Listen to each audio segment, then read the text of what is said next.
In this section, we're going to use the techniques we've been learning to completely model and texture a robot that can later be imported and used within some of your favorite games. Here's an example of the finished robot model, which you're going to create yourself. So let's get started. Similar to what we did with the laptop, we're going to begin with a couple different images of our object. We need views of at least the front and one of the sides to get going. So I already have finished reference images prepped for the robot, which we're going to use in just a minute. But when you start creating your own characters, the next step is going to be to ensure that the images are all aligned in proportion to each other. So you just want to make sure the head's lined up along with the elbows, torso, pelvis, knees, and feet. You can turn on guides, rulers, and then drag some guides to be sure you have the different areas lined up. You may need to scale and move pieces around to get it all in proportion.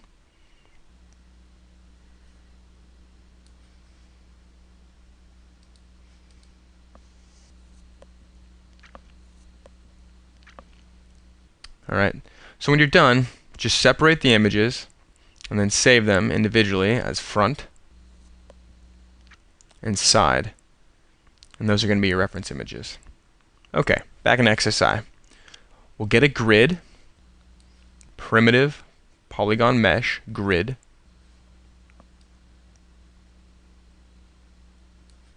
And we're going to rotate 90 degrees along the x-axis. You can hold shift to lock the rotation to a few different increments, which should help you get to 90 pretty quick. And this is where we're going to project the front robot reference image. Okay, middle click on primitive to get a new grid. We're going to rotate this one 90 degrees along the x as well. And then we're also going to rotate it 90 degrees along the y. The idea is to have two different grids, one for the front view and one for the side view. So we'll select the first grid and move it backwards a bit along the z-axis.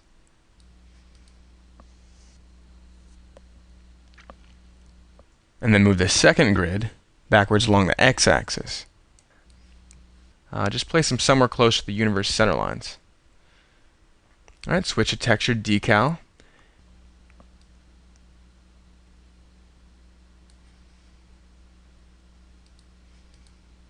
And then right click to maximize your front view vertically. And let's apply the reference textures. Select the grid on the right. Choose material, constant. Switch to the render panel. Texture, image, new from file, and in the database 101, select front.psd, okay, and choose a new XZ projection, and then hit freeze so our texture projection is applied. Okay, we'll do the same for the side. Material, constant, texture image, new from file, choose a side.psd, and select the new XZ projection, and then again freeze.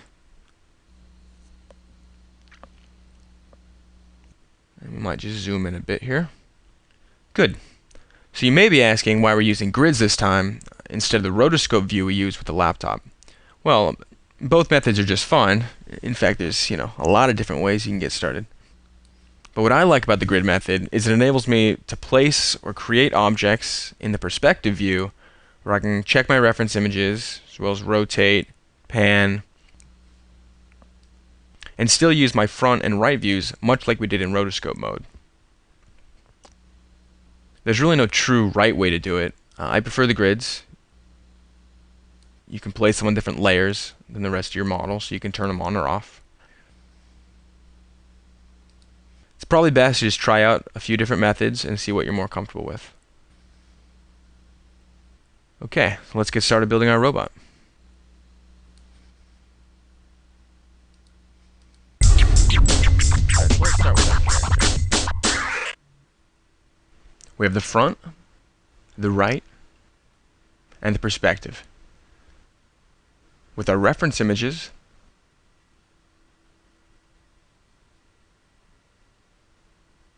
let's start with the torso. Then we'll do the legs, the arms, and we'll finish up with the head. To start off, get a poly mesh cube. We can modify the shader by switching to the Render panel and choosing Modify, Shader.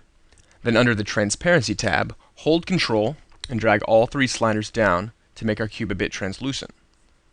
Should be easier to work with. Now scale our cube.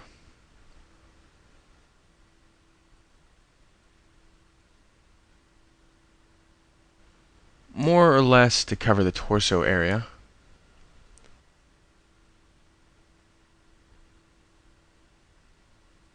You can adjust it in the right view, like so. Scale it a little bit. Now take a moment to identify some of the key areas where contours change on our robot. We'll use this to subdivide our initial geometry. 1, 2, 3, 4, 5, 6, 7, 8. So we more or less need at least 7 or 8 subdivisions. And then we'll start to add some geometry.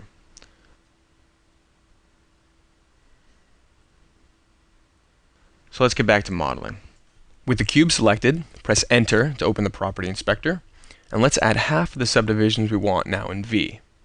Then we'll create Polymesh Subdivision, which will split those 4 and round the end slightly. Delete the input, and this will be the basic torso that we're going to mold from this model. We're only going to work with half. So with Y, select half of the polygons, and press Delete, get rid of them.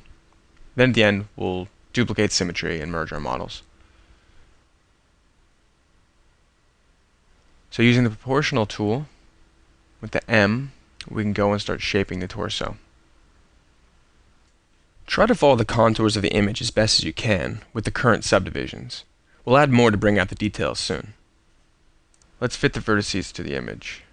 Turn off the proportional tool and move the vertices from being evenly spaced to where they more closely fit the image contours. Here, this one in the middle, this one here, this one here. Okay.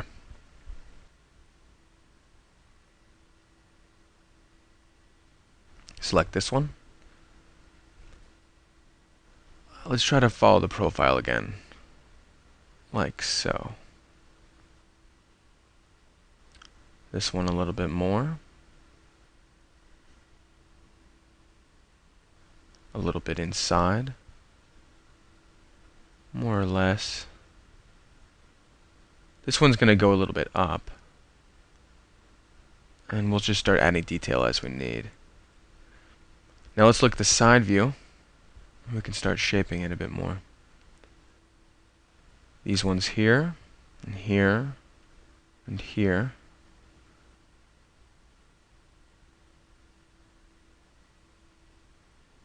And here,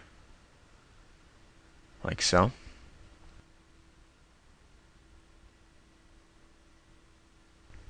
This one can go up. That can stay there. This one a little forward. A little bit back. Now let's work on the back. We're going to work on the back and then add some detail. We'll add the backpack separately later on. Like so.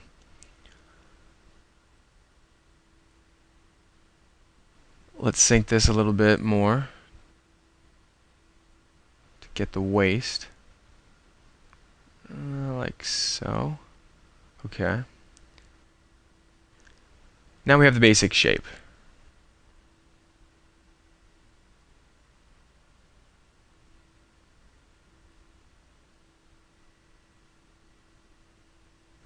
Well, this guy a little bit more inside.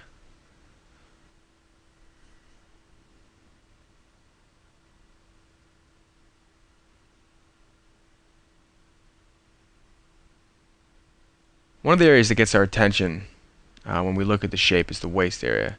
So we want to add a little bit of detail here just to make it really stand out. So let's start off here.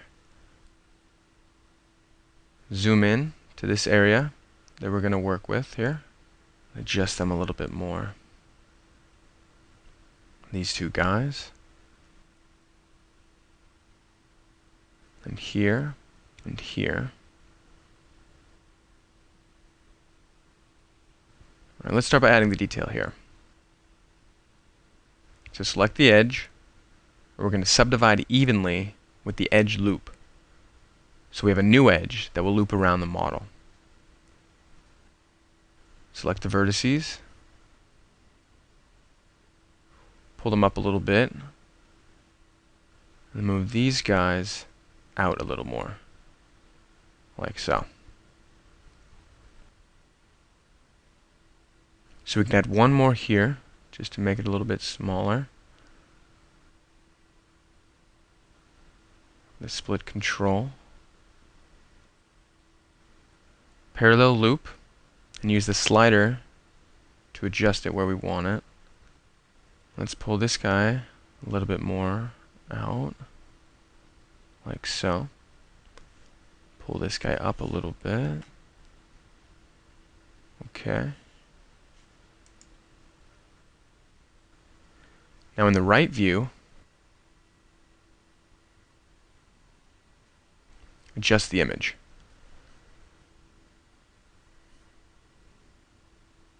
Select the edge with split control and adjust it. Okay. Yep. Just make it a little bit more round. Like so. So let's split this one with our split control. Right about there. And let's move this guy a little bit more in. And this one out.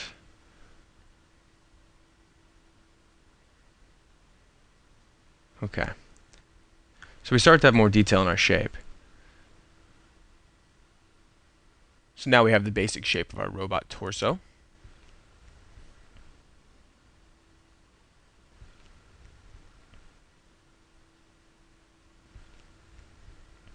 Let's move these few points down just slightly to line up with the bottom of the chest, like so. These about here.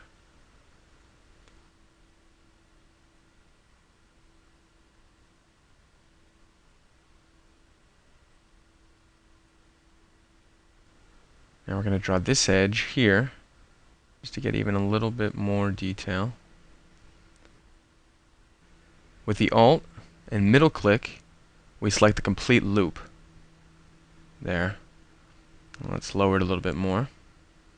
Yeah.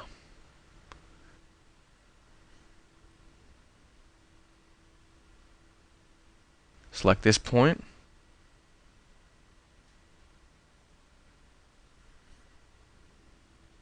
Like so. We're going to add an edge. From here to here. Connects here.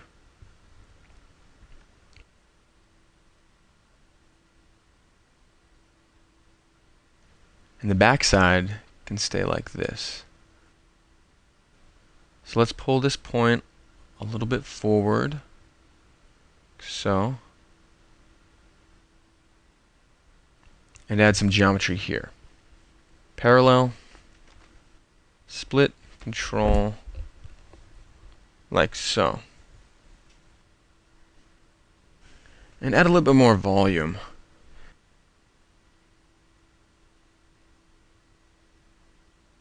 Using the M key on the keyboard, you can freely move some points around. Let's move these. We'll try to follow more or less the contour here.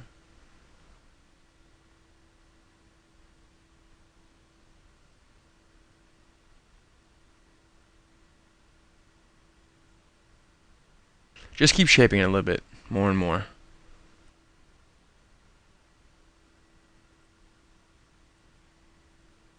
We'll split here.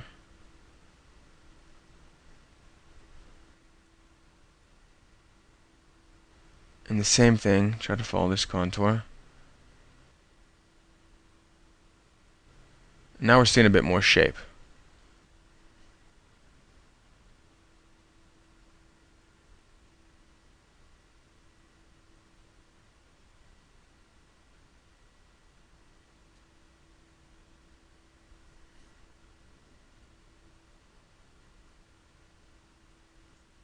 Okay, right in here, right click, and let's subdivide the edge. Good. And let's try to round it a little bit. Select the range, left mouse button, and pull them a little bit out so we can get more round on this.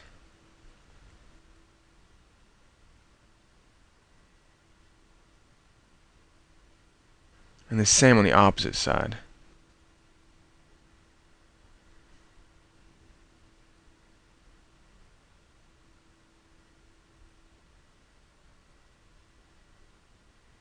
Select the range, Alt, left click, and pull them out a little bit.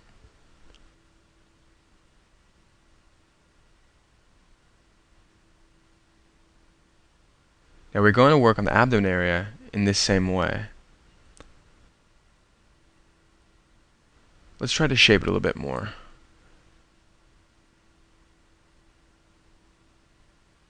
You can turn off the transparency just for a moment, our shader, so we can have a clear look at our model.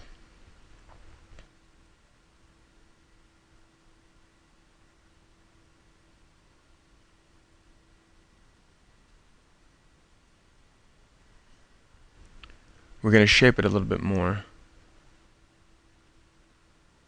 This guy over here, pull both of these out a little bit.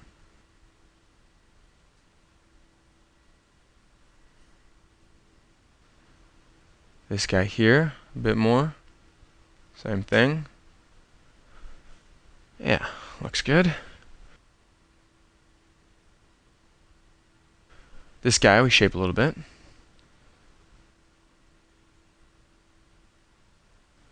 Just keep trying to feel that contour. Good. And some transparency so we can continue. Select this one. Split control.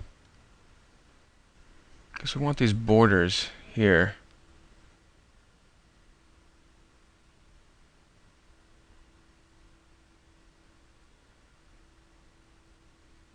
Like so.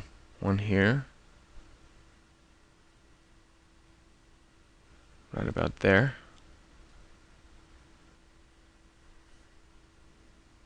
Another.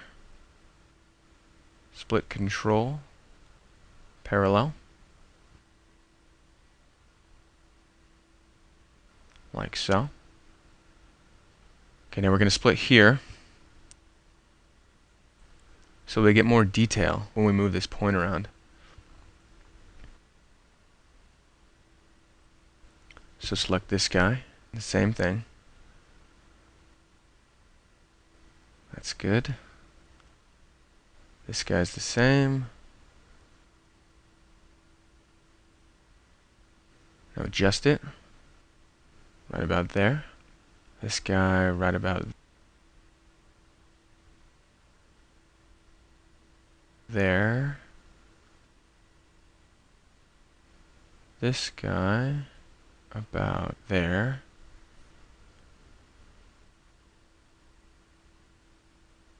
Now we can select the complete edge. So we'll Alt middle click.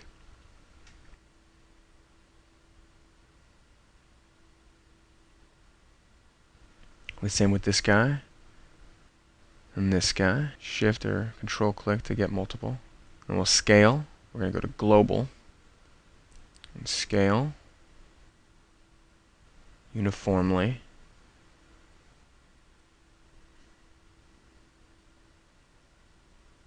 See, we're missing an edge here. So let's undo. Select this one. split edge parallel, adjust it. You're right about there. Okay, now go ahead and let's select those edges again.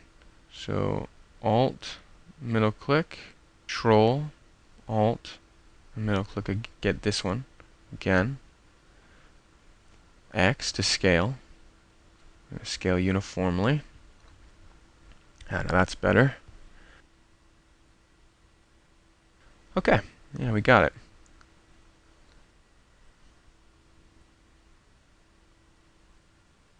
Just this guy here. Looks good.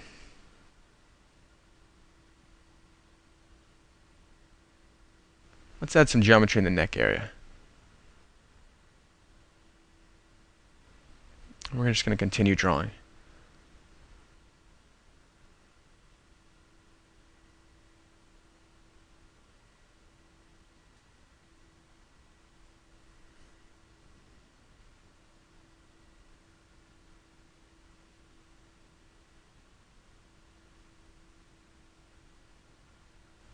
Just adjusting a little bit more.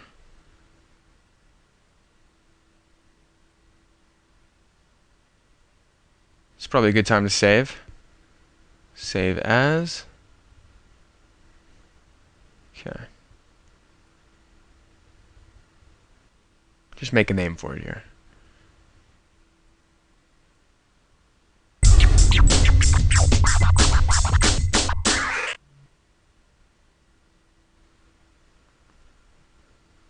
Now let's start with the legs.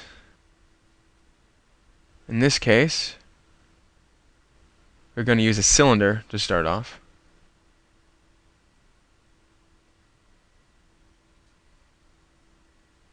Get a polygon mesh, cylinder. Place it more or less over the length of the leg. And now we're going to do the same as we did with the torso. We'll count the major points where contours and legs are going to change. 1, 2,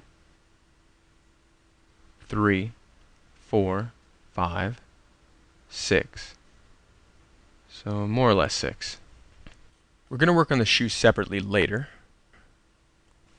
So select the V, subdivide it in 6 parts, and the base corresponds to the top and the bottom area. So leave it in 1, like so. Alright, now place it in the leg. Rotate it a little bit. Let's grab some points. I think we're going to stop here. So let's choose center of gravity, COG. Select these points, rotate them a little bit, trying to follow the image. Rotate, scale.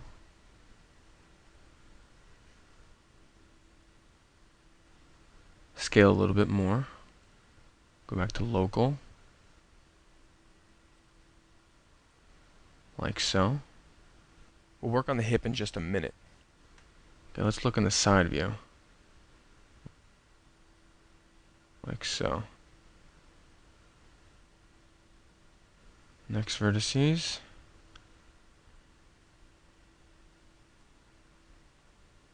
Like so. And the leg. Right about there. Scale it. Like so. Let's do the last points. Up to here.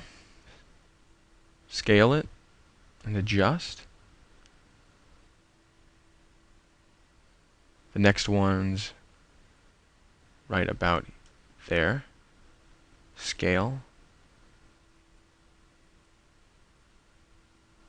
A little around.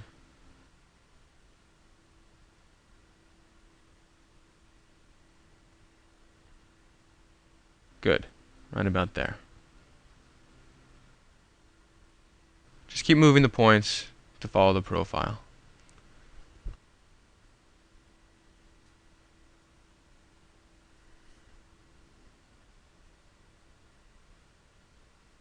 Try to match it as close as possible, but don't worry if they're not exact in the front and the side views. Just try to get the basic shape.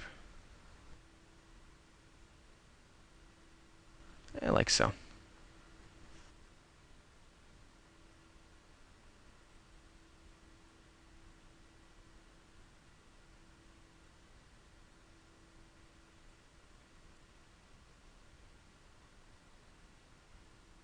Good. There you have a pretty rough version of your bot's leg, which we'll continue working with and adding detail to. Now let's work on the top of the leg. In this case, select the polygons with the U on the keyboard, and we'll delete them. Select the edge, Alt, and middle click. We're going to duplicate the edge and scale more or less to the beginning of the ball joint. Duplicate and move right about there. A little bit. Duplicate, move, and scale. Make sure you're working in local mode or you might get some weird results. Duplicate, translate, start rotating a little bit, scale, and move. Duplicate, translate, rotate, move. Scale a little bit more.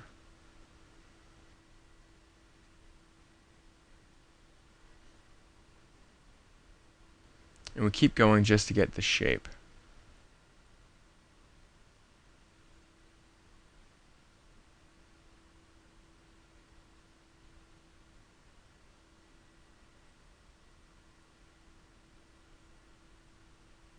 Translate, rotate, scale, adjust. And scale a little bit.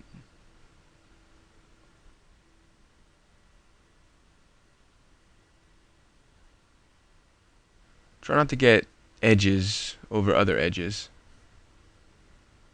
Looks good. Duplicate again. Translate, rotate, scale, and move. A little more.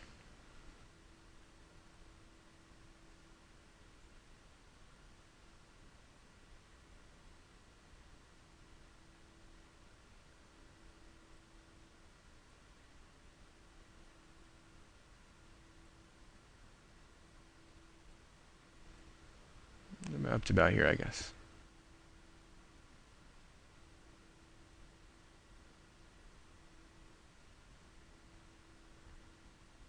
Scale, rotate,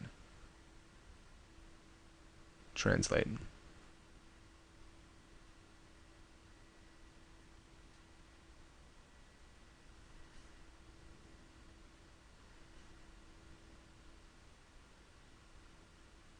Like so.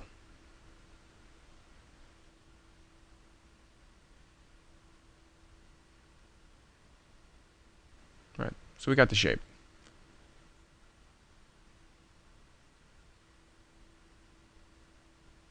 We can prepare our model where we're going to connect our leg. Now is probably a good time to freeze your model if you haven't already. Speed things up. By pressing the backslash on your keyboard, we can add some more subdivisions using the Add Edge tool. One here, one here, one here.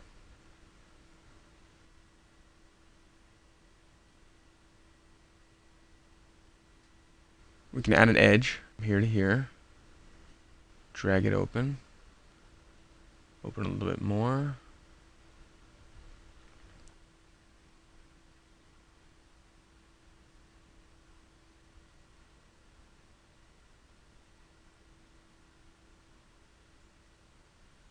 just to indicate where we're going to connect the leg, where we're going to try to match the opening for the leg. Select the polygons and delete them. Now you can see where we're going to move. The vertices to connect the leg, like so.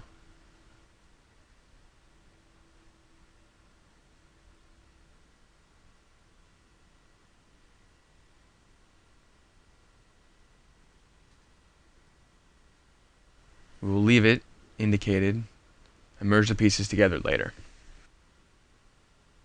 We have another piece we can extract here.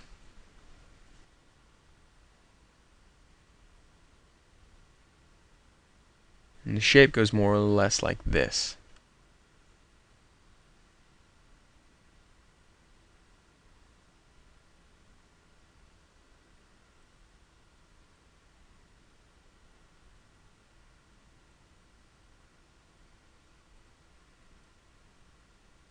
The same thing on the other side.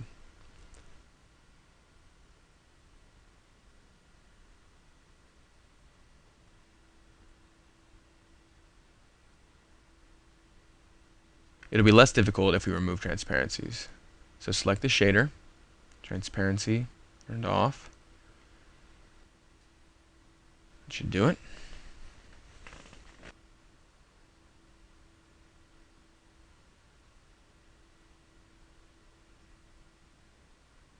So select all the polygons, including these two small ones, and duplicate and translate.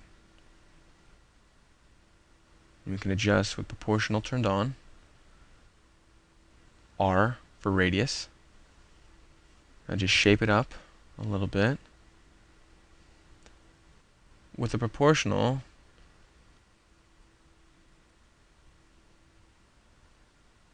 let's try to get all these points more parallel. So select all the vertices.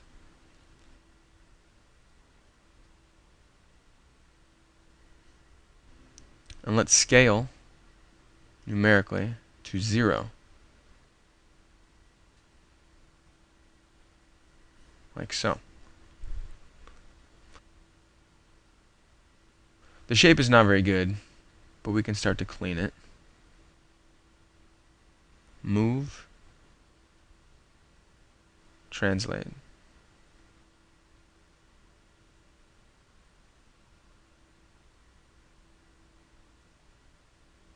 Translate.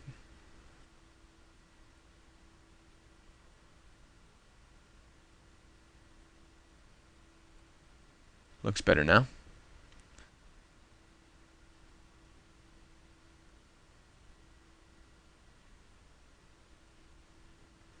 Now we start working with the shoes.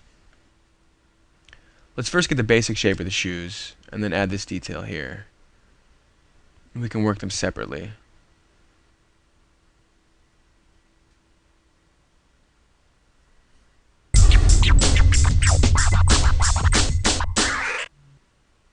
So we'll start with the shoes.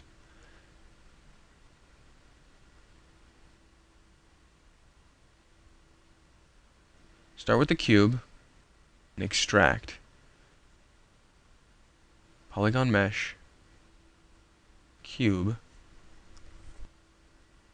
scale it down, place it on top of the shoe, and adjust our transparency, scale, and better place our cube.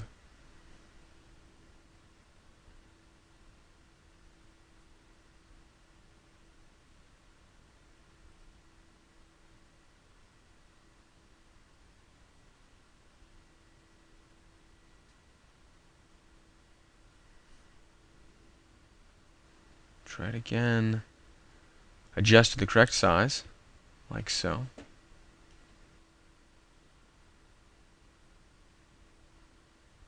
Adjust it.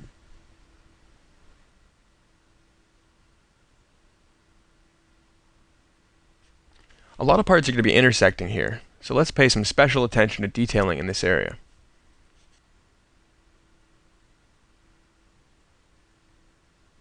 Let's select this edge, subdivide it, and place it more or less to this point. Select this polygon, duplicate. Oh, wait, wrong polygon.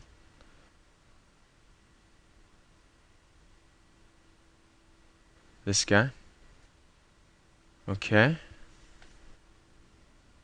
Duplicate and translate, like so. Select these points.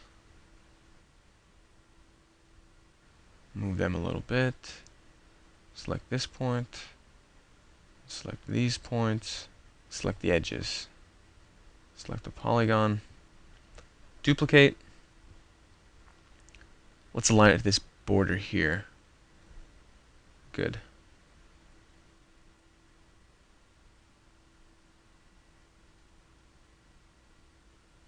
These ones over here.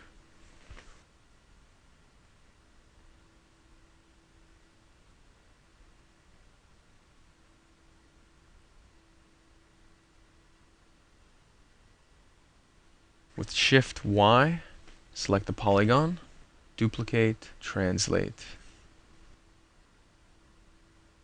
Duplicate, translate to here. One more here. One more here. Okay, so start shaping it. Select these points, move them around.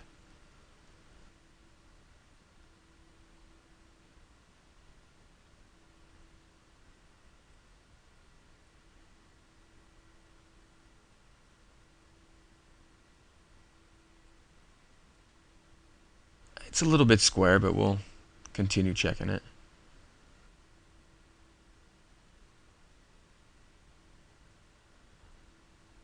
We can rotate it a little bit. Just maybe later. First, we will adjust these guys. Scale it in the global a little bit. And the vertices a little bit more. And the next vertex.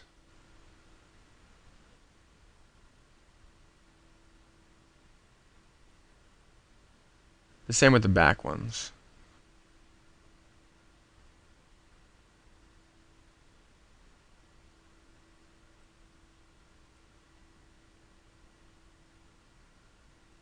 On the top side, select these points and follow the contour.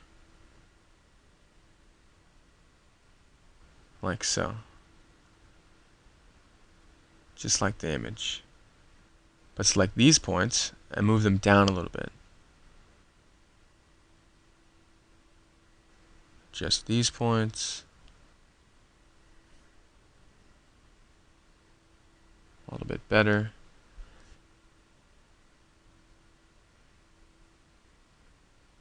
Now select all the points along the bottom. Move them a little bit wider. And these guys a little bit thinner. You see, we start getting a better shape. So select these polygons.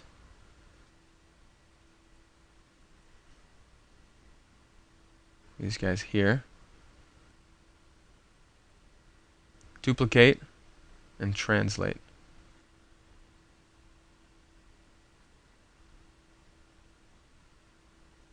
Like so. Now we can rotate a little bit.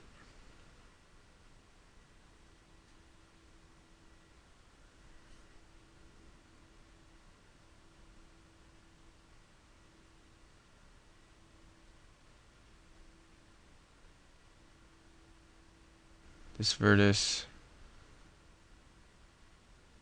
we can adjust a little bit more.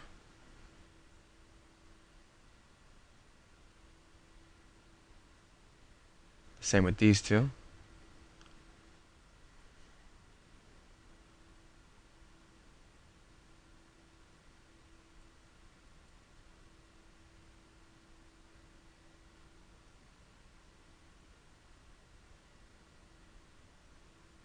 Let's work on this detail here. I just save in each case. Let's work this piece. So let's see. Looks like there's about 6 sides to the top of the shoe. Let's get a sphere. And our default sphere has 8 sides, so we can stick with that. Just rotate it a little bit. And we have the piece we need. Scale it. Translate it. Now select the top polygons. Delete. Add polygons. Delete. And this guy is over here. Okay. So let's look at this piece. Yeah, this guy too. Okay. So we have the piece. Scale it down. Position it over the reference image, like so. Scale a little bit more. And let's tweak the piece. These guys go up.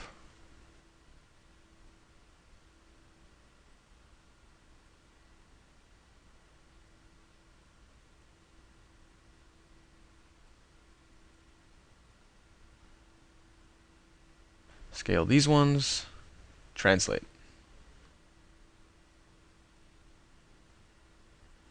Place these ones.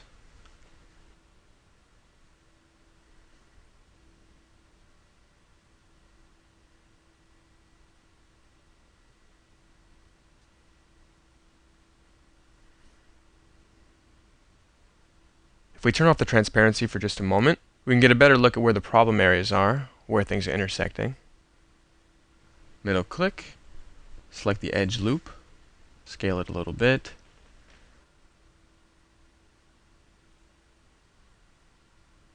Scale it all a little bit, like so. And drag the points to get the shape again.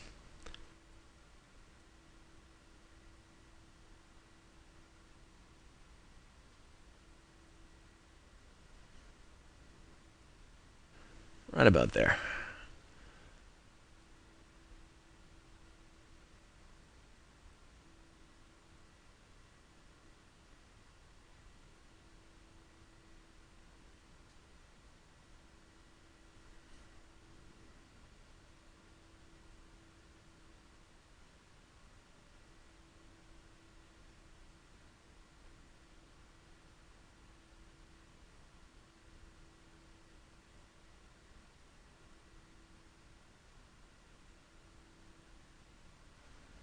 Don't worry if we get some polygons sticking out there. We'll go back later and kind of scale and finesse them. Select the edges, duplicate, scale to give you a little bit more volume.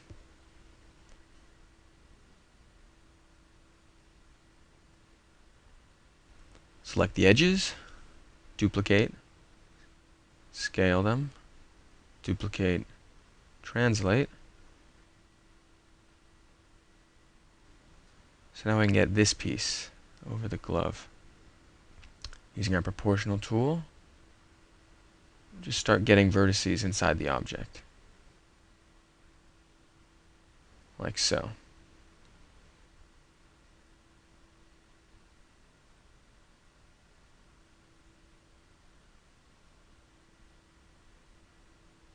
If we go into display options, we can turn on a headlight to make viewing from all angles a little easier.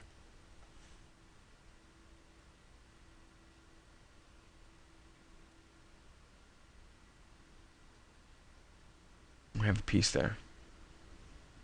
And we're getting there.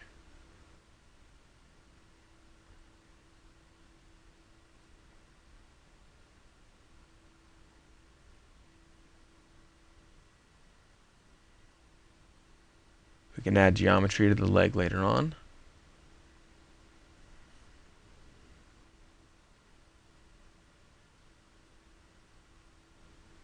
This guy's a little more up. This one a little up too. Same with these ones. Better. Now the ones in the back. Like so.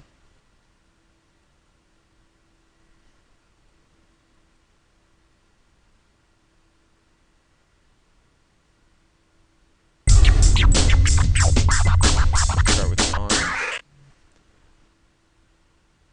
So we're going to do the same thing as we did with the leg.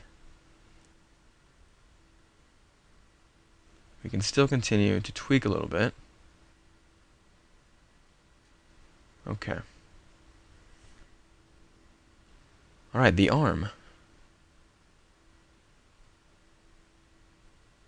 Let's get polygon mesh, cylinder, place it, rotate,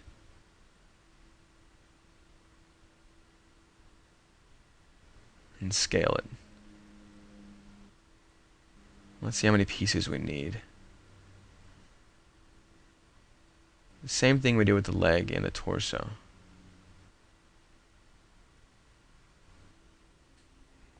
One, 2, 3, 4, 5, 6, 7, 8, 9, 10. Let's call it 10. So make 10 subdivisions in V.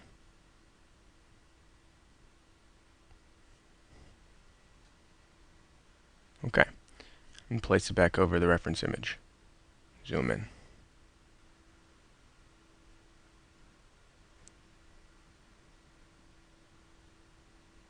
Like so. Select the edge. You can delete the polygons.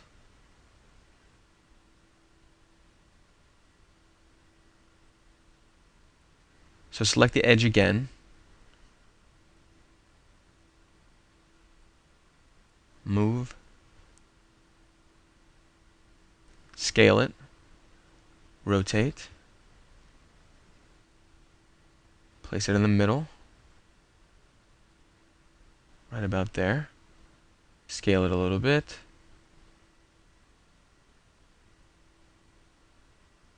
Select this edge. I want to place it right about there.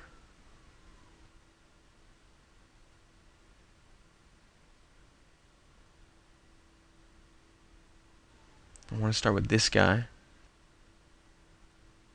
and the polygons. Select with the U and delete.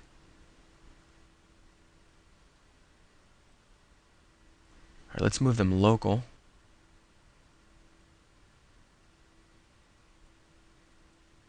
Like so. A little bit smaller. Now these guys here. These ones here.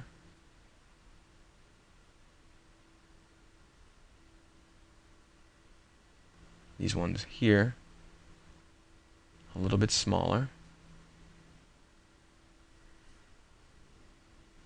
These ones there.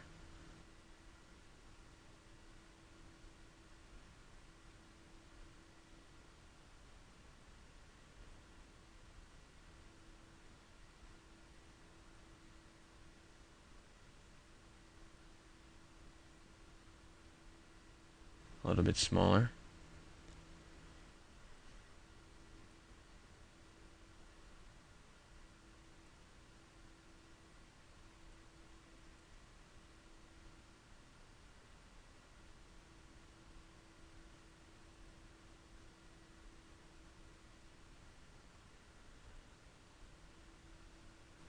Now the descending part, right about there.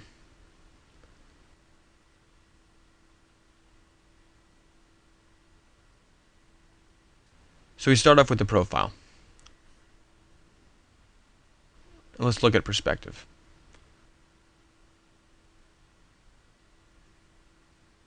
A little bit to the back, right about there. Pretty nice.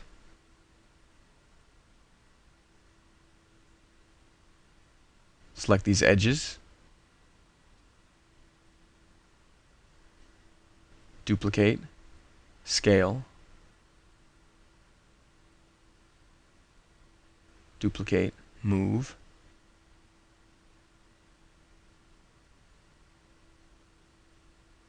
duplicate, scale, duplicate, move. So we're working this part. Alt, middle click, duplicate, translate. And we have the same process. Alright, now before we start the hands, let's go back over and finish the shoulder.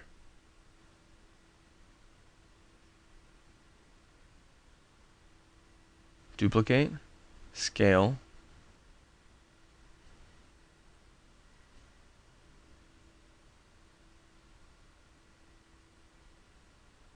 rotate.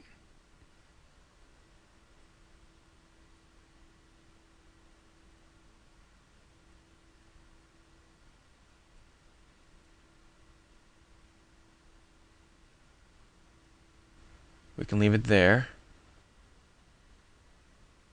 and just indicate where it's going to be connected.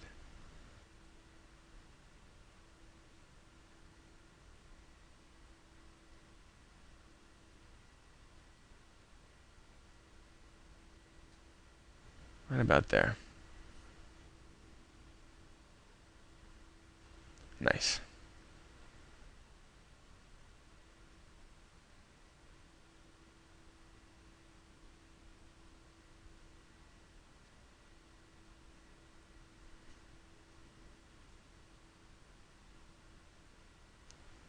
Undo. On second thought, I don't think we really need this much detail in here, so we're going to undo those last few transformations. And let's just adjust to this. There. Yeah, that's going to be better.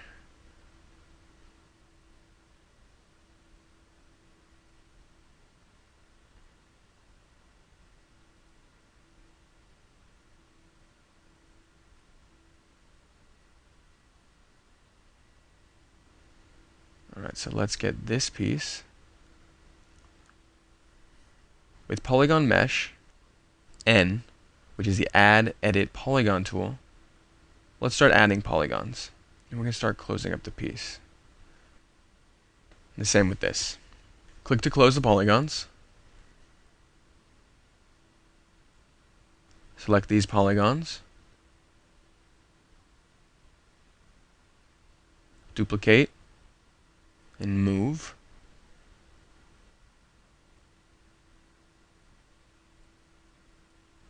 And this a little bit down, or we can scale it. Translate it a little bit back.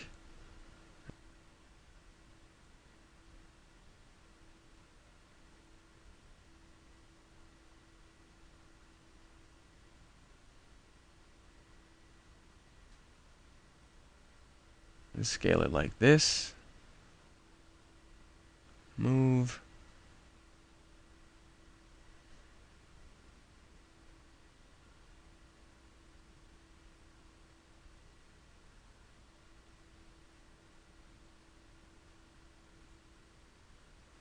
Global. Like so. Duplicate and move up to here, just a little bit more. U for polygon, duplicate, translate, and scale. Duplicate, translate, scale. One more, duplicate, translate, and scale.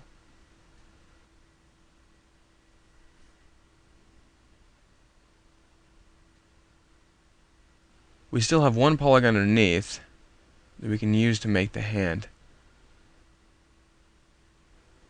So we can select these guys in the middle.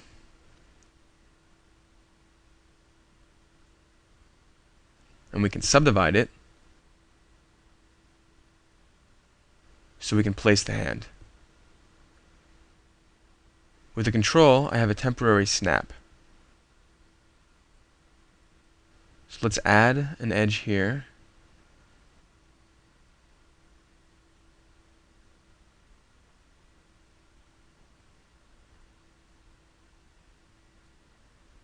Let's add an edge, but instead of using the Add Edge tool, right-click the edge and select Subdivide Evenly, then check the Parallel Loop box, like so. So select these edges.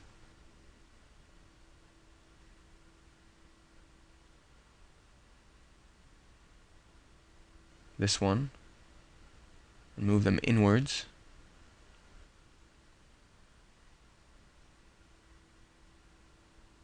Cool. Now let's make the glove.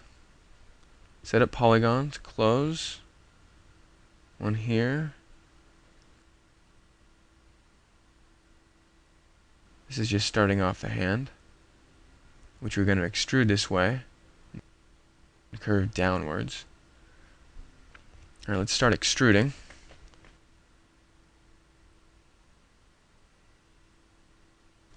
A little bit here. Scale.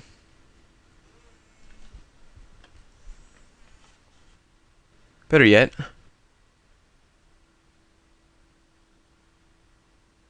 duplicate, translate,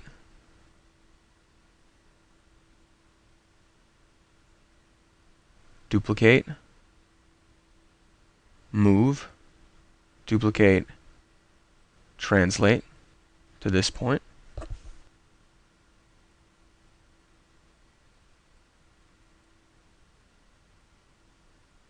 And first, we're going to get the fingers, then we're going to get the thumb.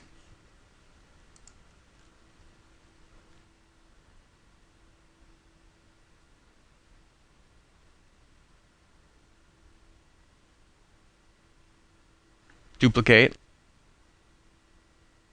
like so.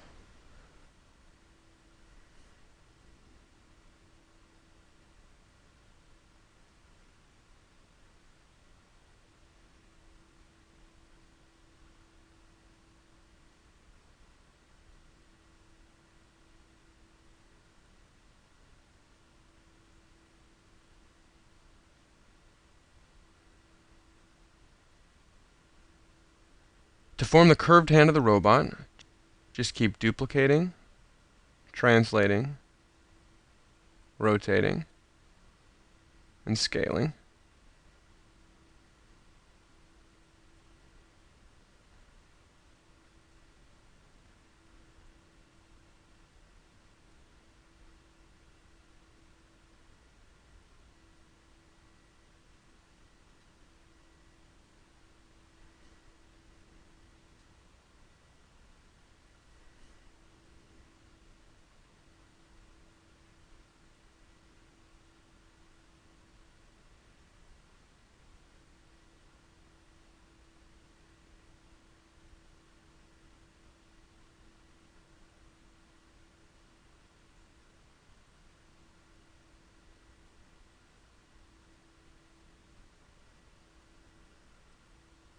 Now we're going to work on the thumb.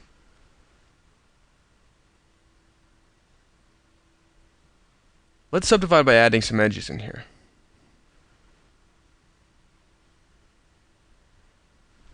Select these polygons.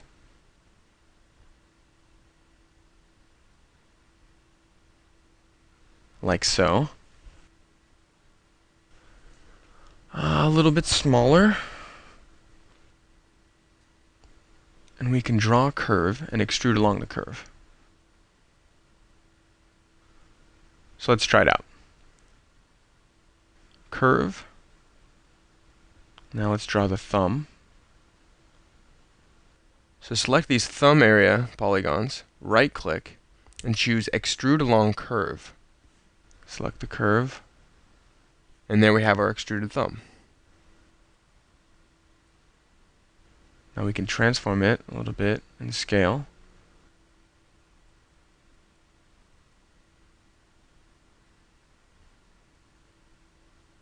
Like so.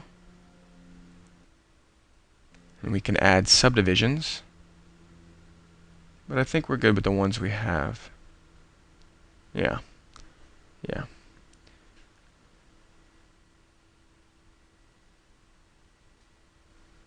We can still play a little bit more with a curve.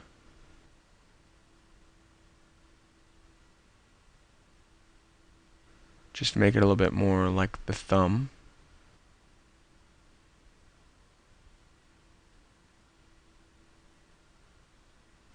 Move it.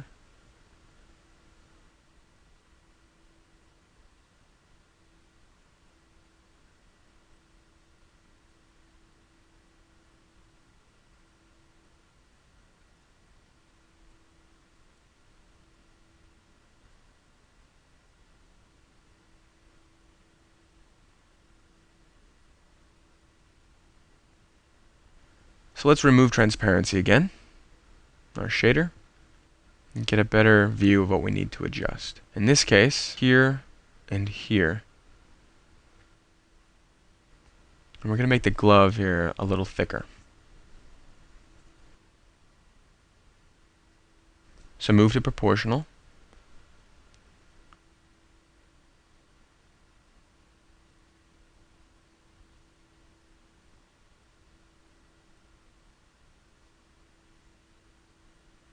Now let's take the opportunity to round out the hand just a bit.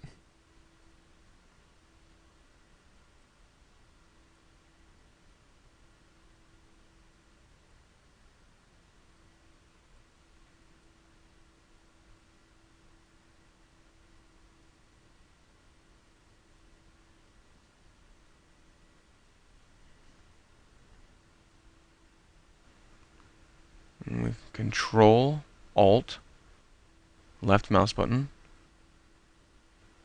Alt, middle mouse button, select the loop. You can scale them all and move them around without proportional.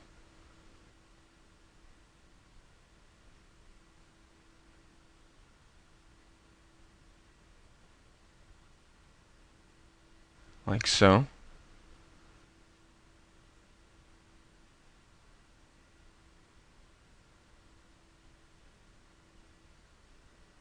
Select these edges, scale them.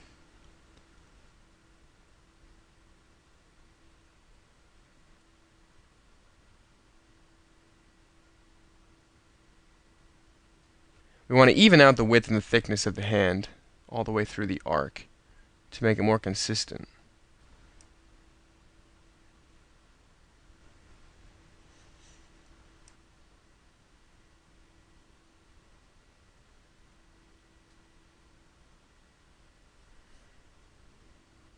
A lot of time during modeling is spent just finessing groups of points, molding them to your liking. I'm just sort of playing with the geometry until it looks similar to my reference images.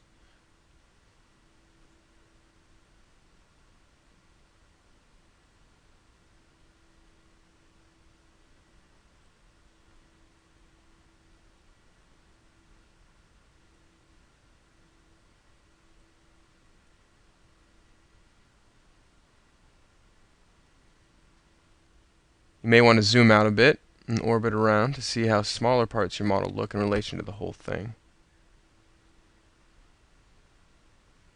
And scale some of the edges to round out the hand a bit.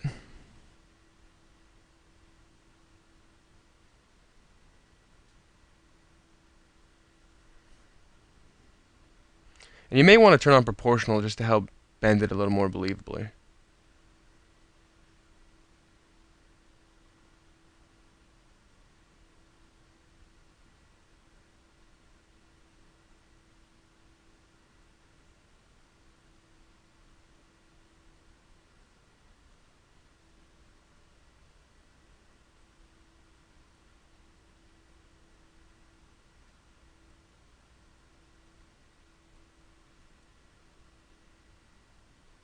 So we have to make these guys a little bigger.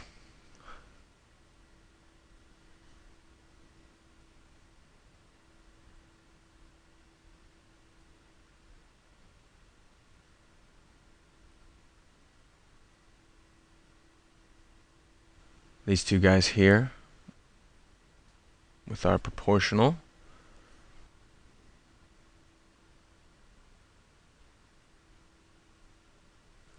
and the following two.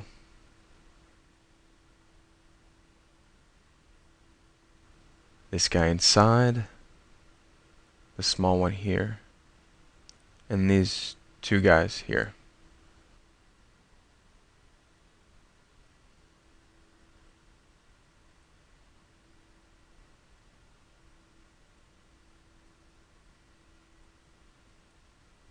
Turn to global, pull that out,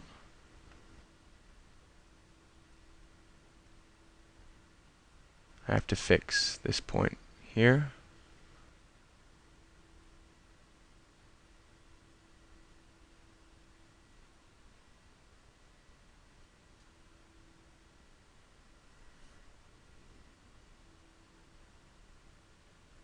Pull this point out.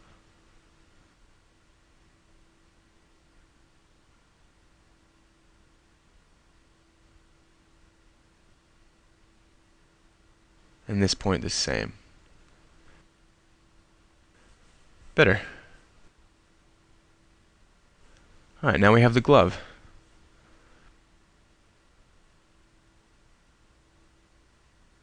Soon, we'll work with the head and the backpack, but first, let's prepare the arm and torso to connect, and then clean up the leg a bit.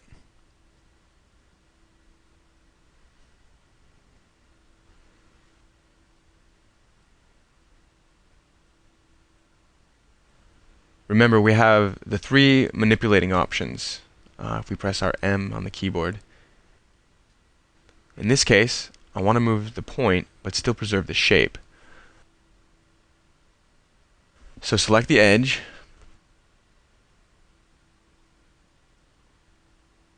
and we're going to use the magnet.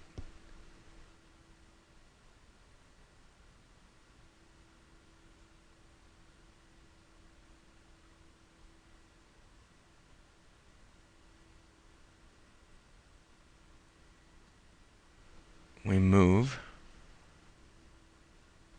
this end to this guy.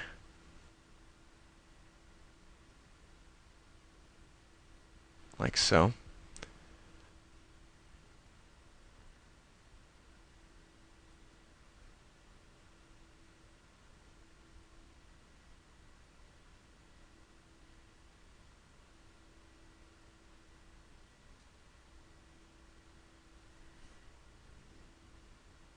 The same as we did with the leg, we're going to prepare the torso to receive the arm.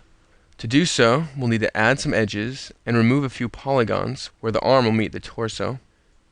We'll try to keep the number of edges in our socket the same as the number of edges in the arm we're going to connect, so it merges cleanly.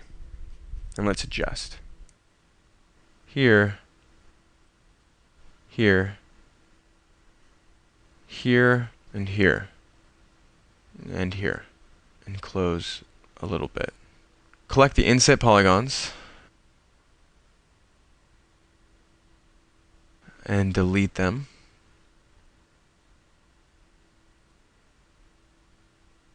And then let's adjust. Let's get a little transparency back. Adjust. Now let's see.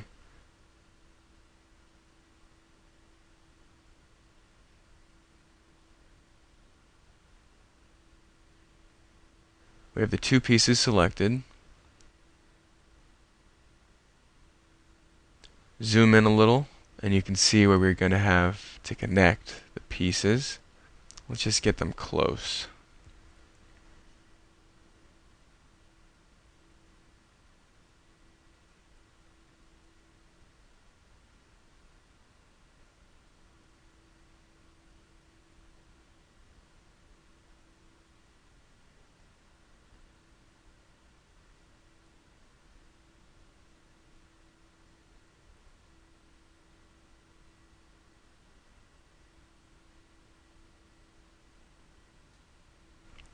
This is going to make things a lot easier when we merge the pieces together.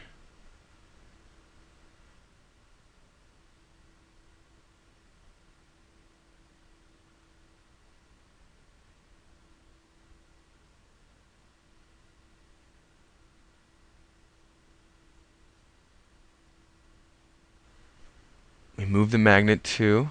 Let's pull this a little bit forward. Like so.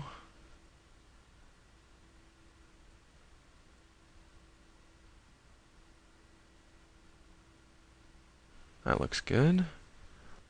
We'll just translate a bit more, pulling the pieces a little closer.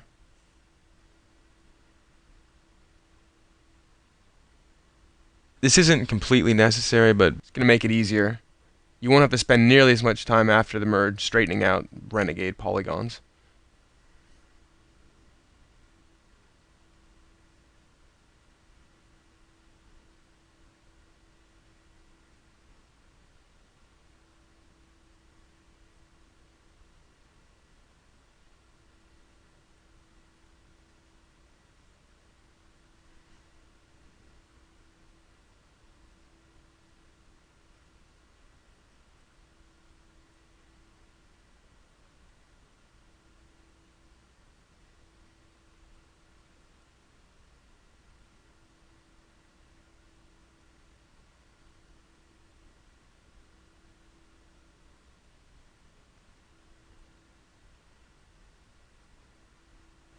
You just take a moment to save in case.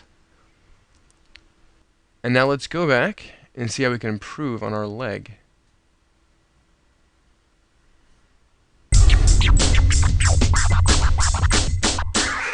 Let's add a little bit more detail to the leg. Get the cylinder.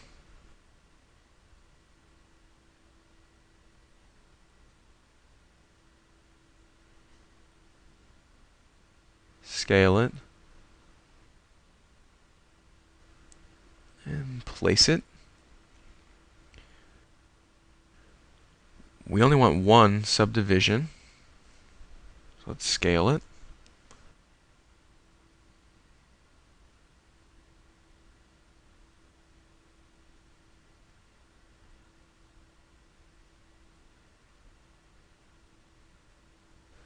And place it where we like it. Select the polygons inside, delete them. Select these inside polygons and delete them.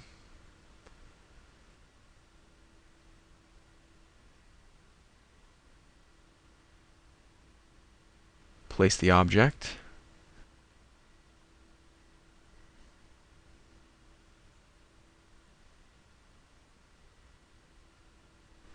Just modify the vertices a little more so that they can connect.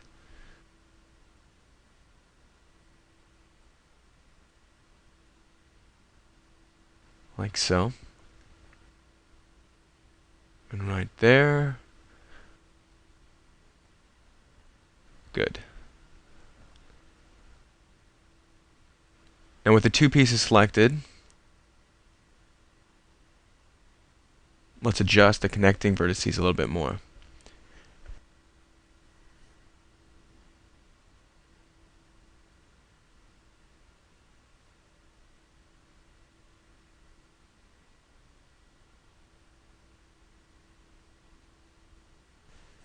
In this case, we have one more point than we want. So let's try something.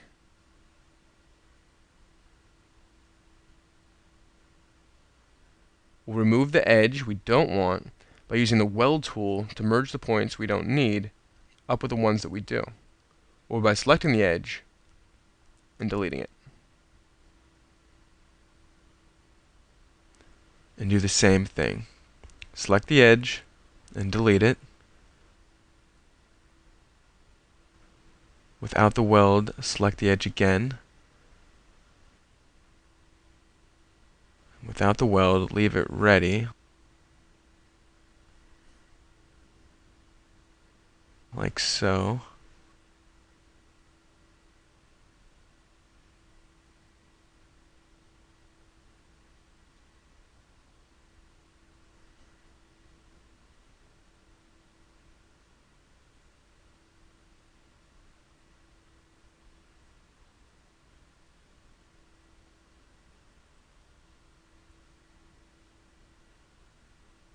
Yeah, it looks pretty good. It's a nice touch. And you can see we're starting to look a lot more like our reference images. Now let's move on to the helmet.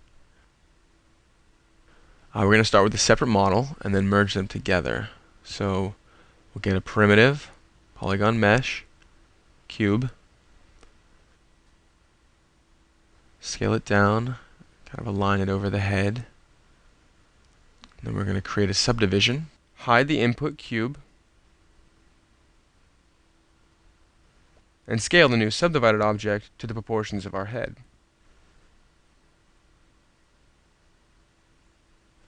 Like, select the left side polygons using Y, like press delete.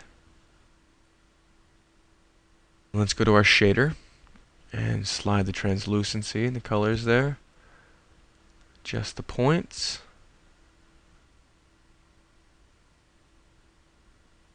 Select the top. These guys here, here.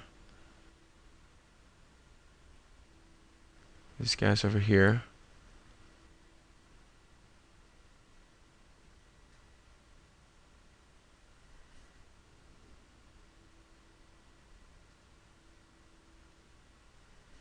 Pull it up a little bit. Pull it down.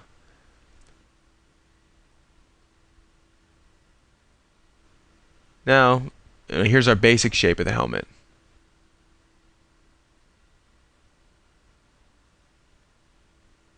So move some of the edge points around until you have them along the outside of the image. And then we're going to add subdivisions and start rounding out and detailing our helmet.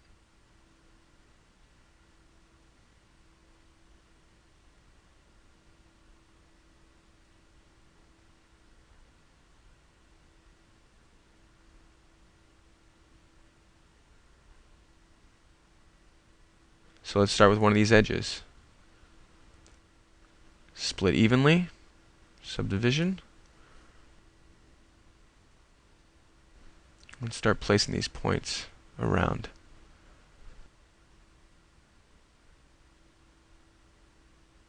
To the right a little bit, outside, and front.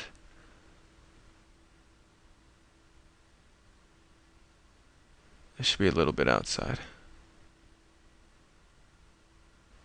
Down a little bit.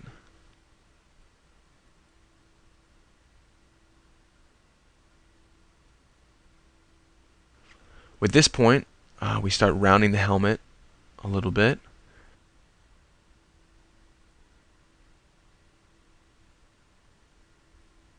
The same with this point here.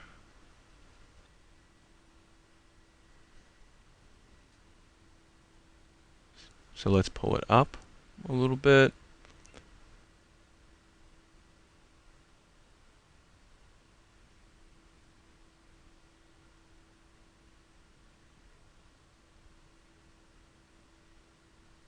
Now we want one here, horizontally,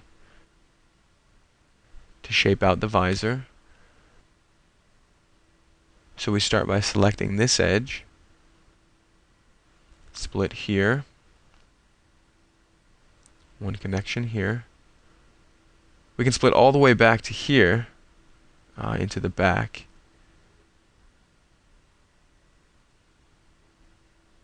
And we'll connect this one here, here, and here.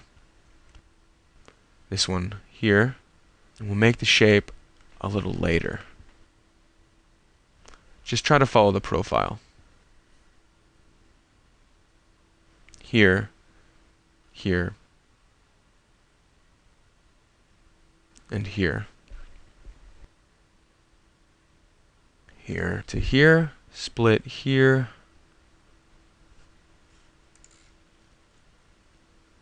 Now let's try to adjust without adding too much geometry, and we'll just keep shaping it.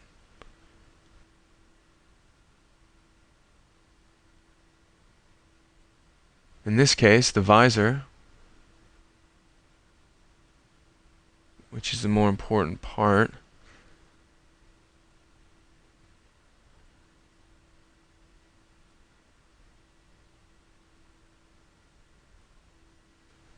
I want to extrude along the axis and a little bit less, like so. And then we'll work on these points. Select these polygons and delete them. And then adjust points. This one, and this one.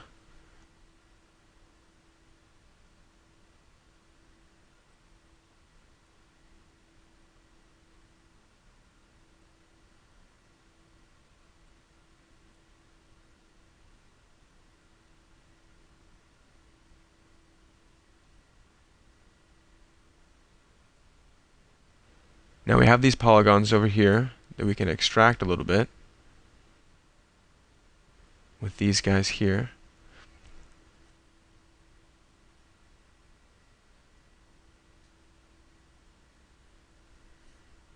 And let's extrude along the axis.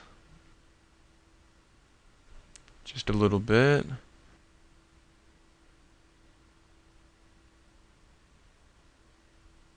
Like so.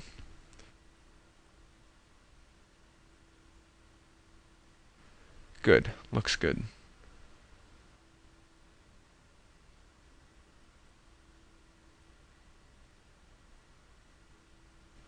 Now let's prepare the mouthpiece by opening this area up slightly, making some room.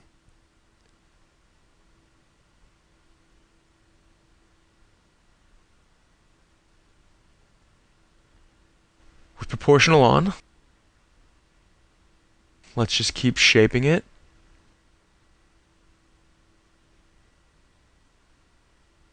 And just draw this polygon here.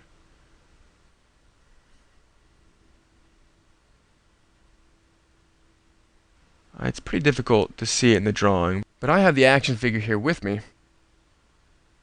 And there's actually a little piece that curves out in front of the mouth area. Like so. And draw the curve to follow more or less the profile.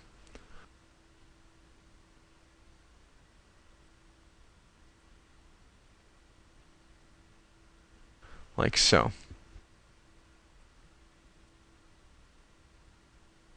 So select the polygon, extrude along the curve, make sure you got the curve selected.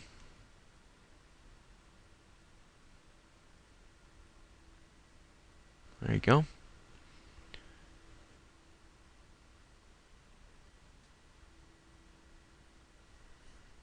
And now we can manipulate the curve a little bit. We can tweak it using M on the keyboard. Like so. Looks good. I think it's better if we extrude it a little bit less, and then we just work the piece a bit forward. Which is this piece right over here. So let's just look at the operator.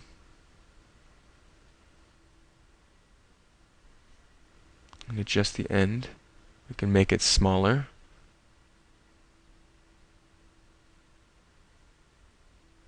Like so. And with M, tweak the curve a little bit more.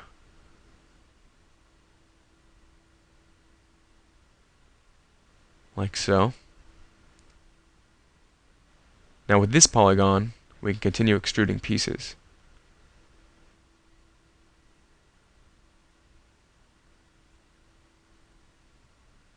Without proportional, we can move it, duplicate, and scale it. Local, duplicate, duplicate, and local, and move.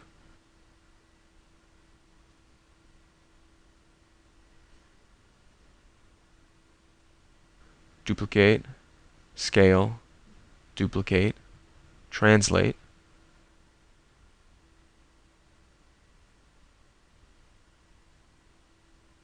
Duplicate, scale, duplicate, translate.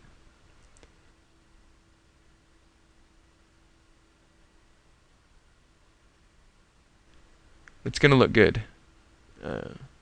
And we're still missing the mouthpiece, which we're going to do right now.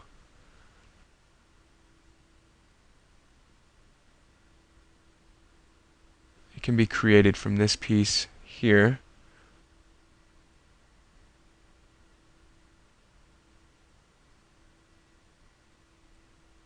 Or better yet, this second piece.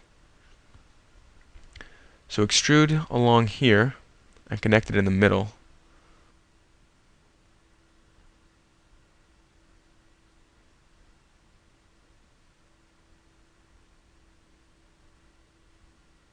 Let's go ahead and do it. Draw a curve.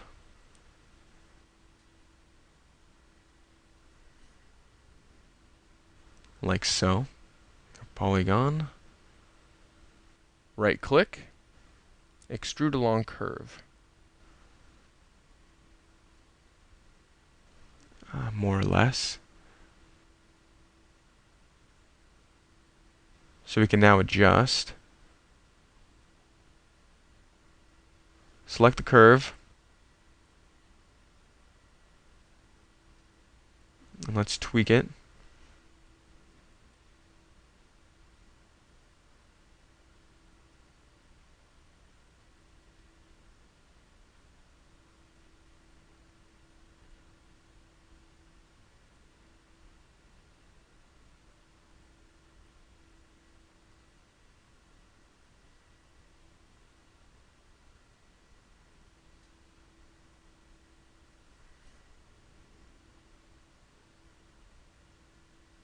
Let's remove our transparency for a bit so we can have a better look at the helmet geometry and how it all intersects.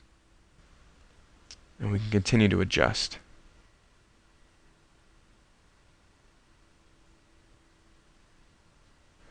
Remember, the image is just a reference model, and we really want to tweak it. We just want to have it the way we like it, so.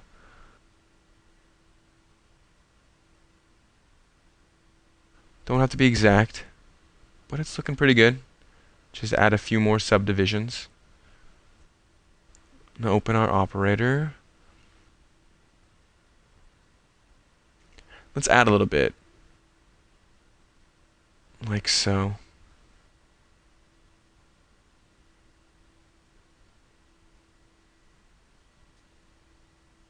And adjust.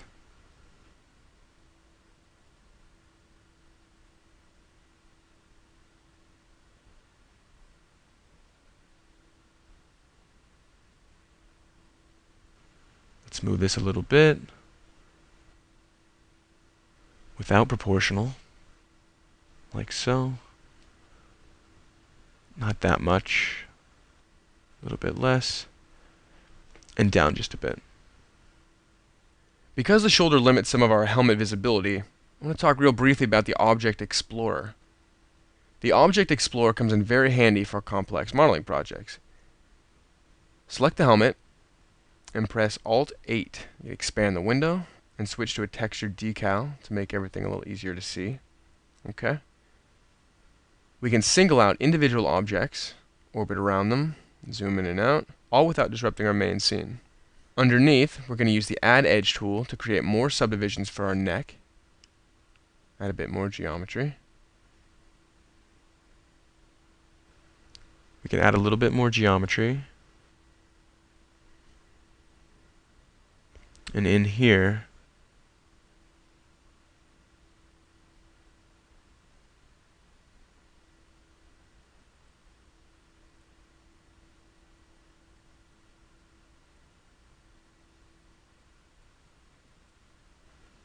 get rid of this guy here.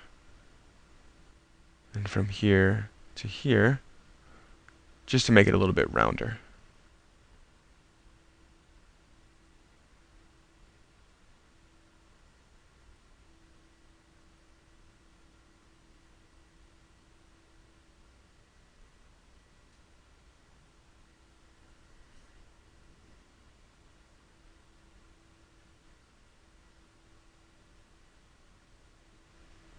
Select the polygons.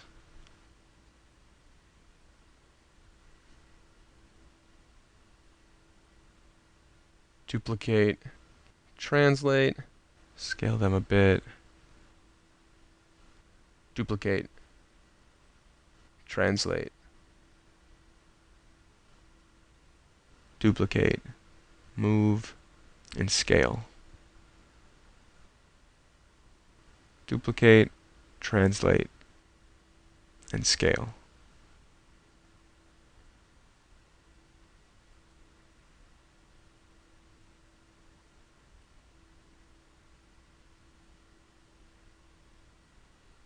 Duplicate, translate, like so. Up to here. Scale it a little bit more. Duplicate, and translate. And we'll add this little neck piece later on, which is this color here.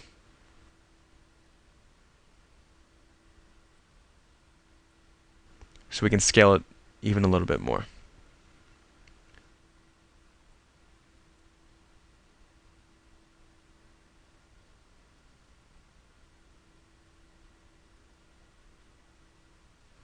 Select the last edges and scale them. Better. This edge a little bit more, and a little bit more here as well.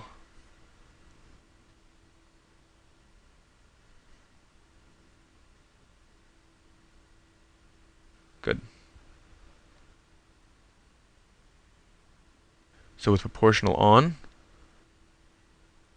let's adjust this vertice a little bit just to make it more natural.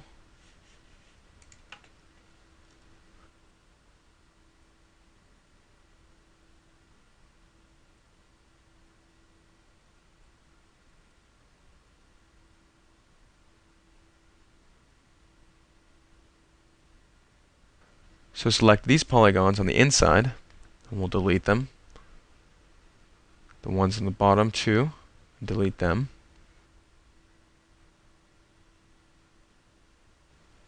And we're going to do the same thing. We're going to draw the area to connect the neck from here to here. We need to put in some geometry in the middle here so we can continue the profile. It looks like we need 2 more pieces.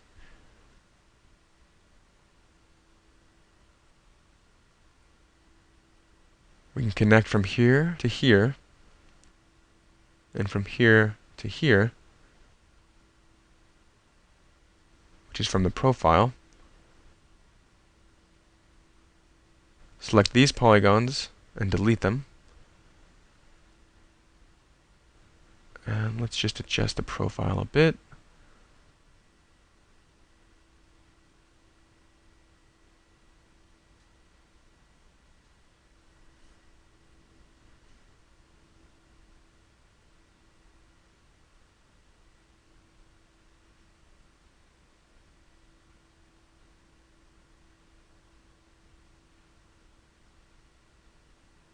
Like so.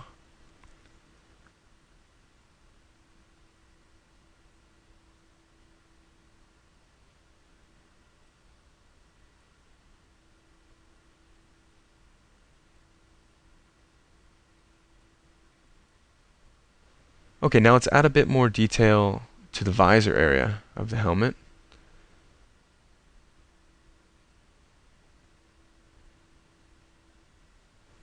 So we can add a subdivision to make it a little bit rounder.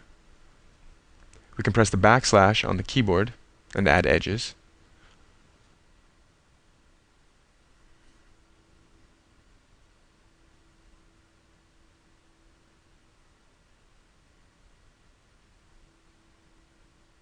Click the M without proportional, and let's adjust this one. Pull it out a little bit and to the right, a little bit up. Alright, you need a curve the same as the upper part.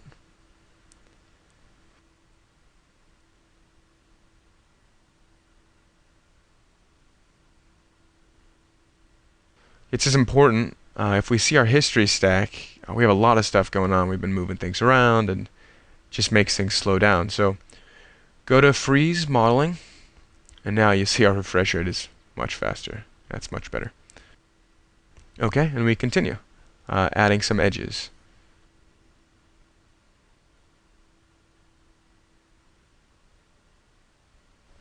Pull it up a little bit just to make it rounder. This one up and to the front. The same with this one right here.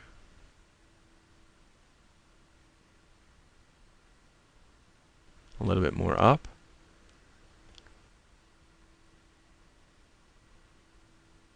And it's the same in the back.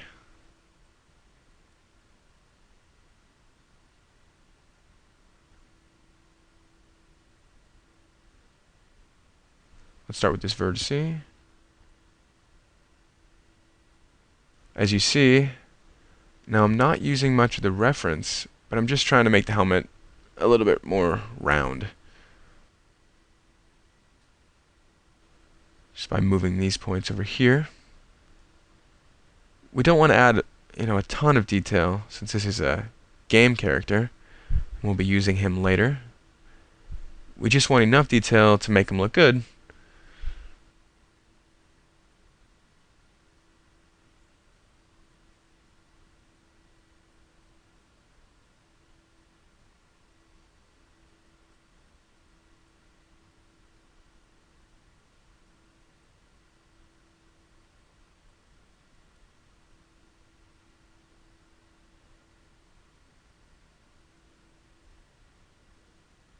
So we'll just keep tweaking it.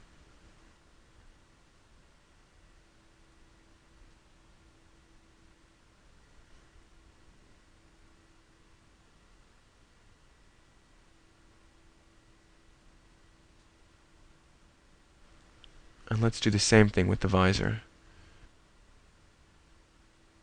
Subdivide it. And connect right about here. And here. And the bottom.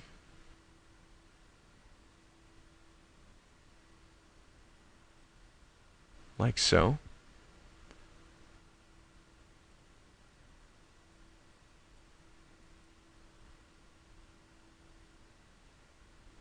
Now we'll just round it a little bit more.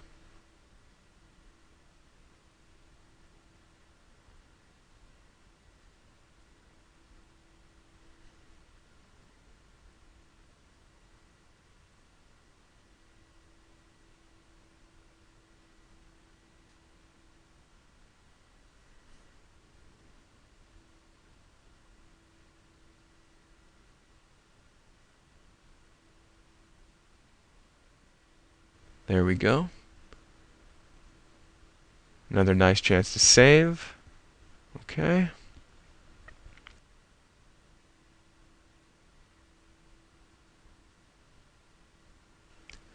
We'll switch back our transparency.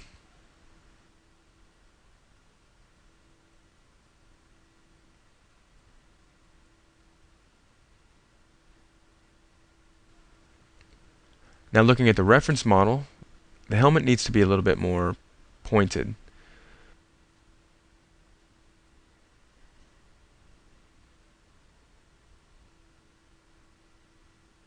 So we need to just pull these points down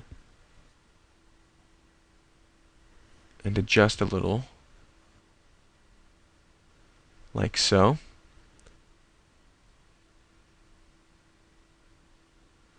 These points over here, the same thing, a bit down. And these points, a little bit up. So with proportional, we'll adjust these points.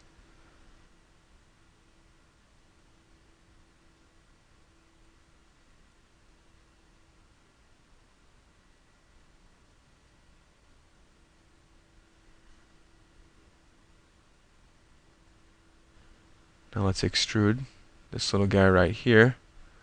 We're going to do it this way.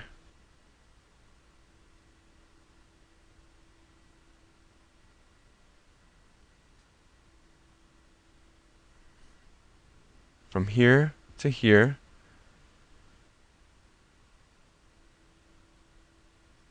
We don't want it to be really sharp, so let's do it again. Let's add a subdivision here, from here to here.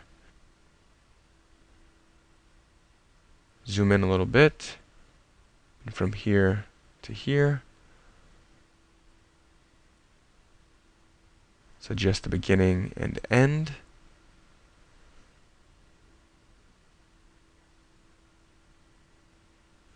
We know more or less now where to extrude.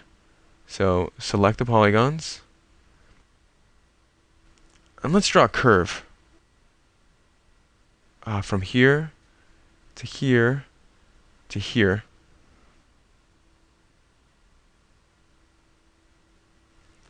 Let's tweak the curve a little bit.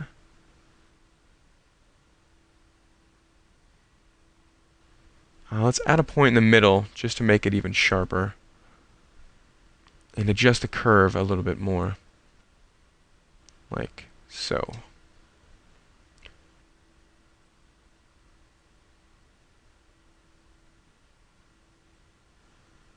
Let's just duplicate, translate, duplicate, translate, scale,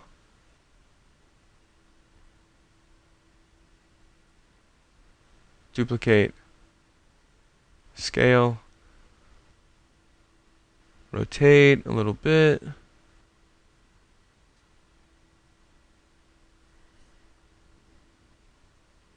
duplicate, scale. But before that, let's just look in our perspective and remove the polygons on the inside. It just makes it easier to work.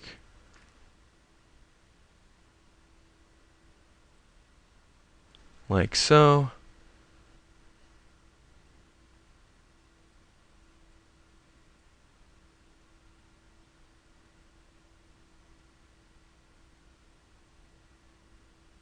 Take the top polygon, duplicate, translate.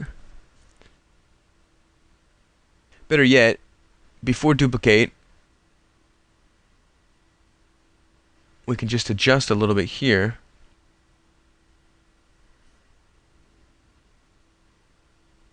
Like so.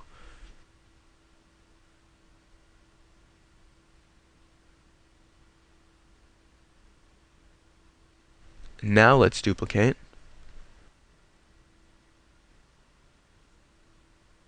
This time, select the two polygons, and duplicate,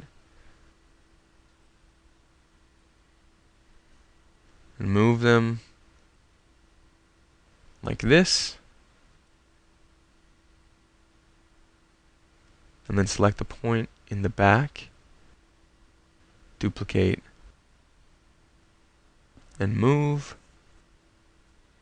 scale, duplicate, move, scale,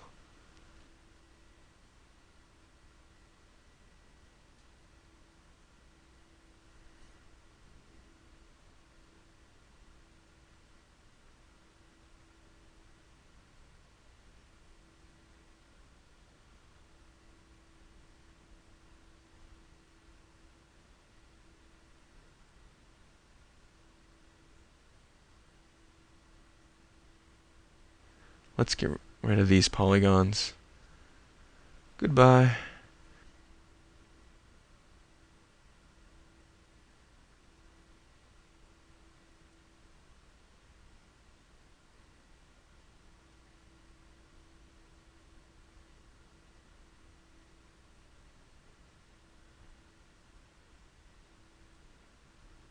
So we can continue this curve over here.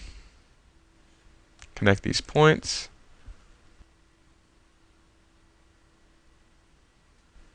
And let's round this a little bit. Like so. Same with this point. Outside and front a little bit. This point, outside and the back.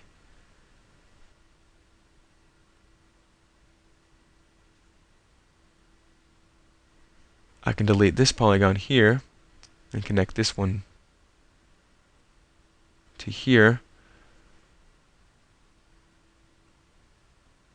The same with this one.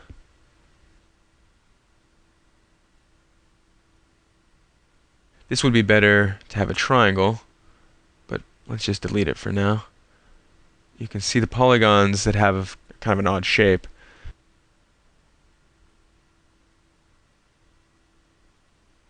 So we'll add an edge. This one here.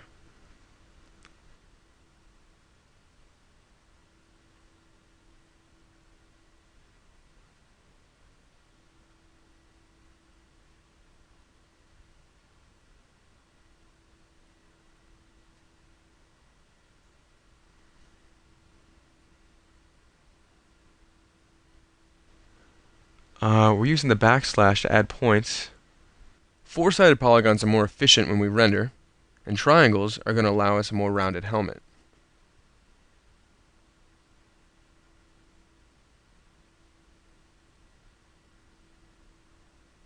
These polygons in the back, select them and delete.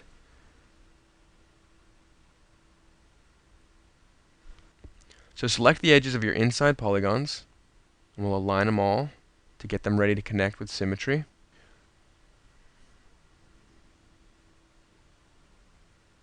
So switch off the transparency so we can see our model.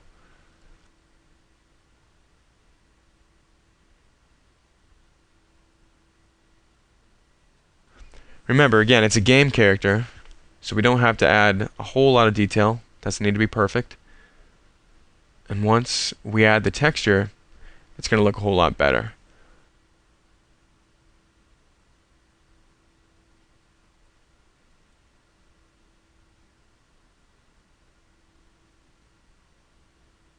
So let's add some detail here, from here to here, and here, here,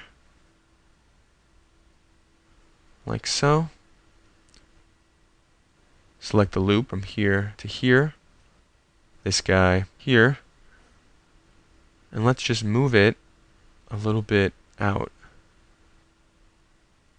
Good.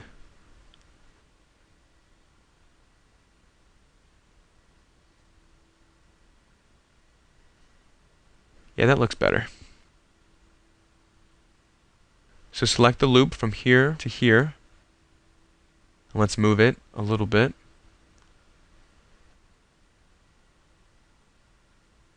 Again, just looks much better.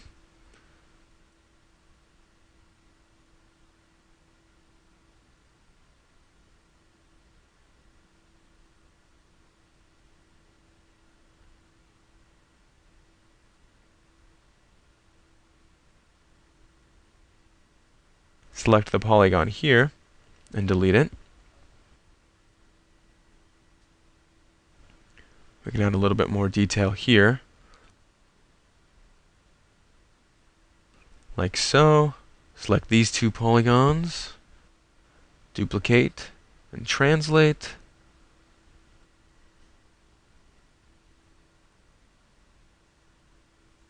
Select the edge and move. And yeah, it's going to look good.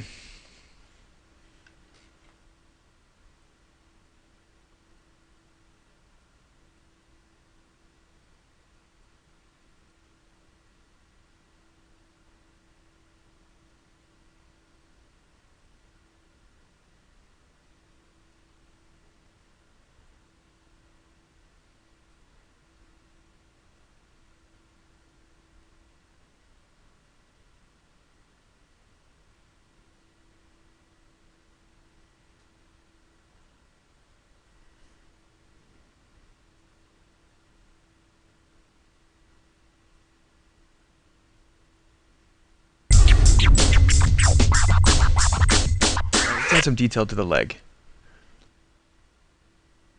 We're going to build in the knee here. So let's add these little details right in here. Save our model. And then go down here to Freeze Modeling. Speed stuff up. Alright, let's start adding a little geometry. From here to here. Here to connect these guys here. Connect these guys.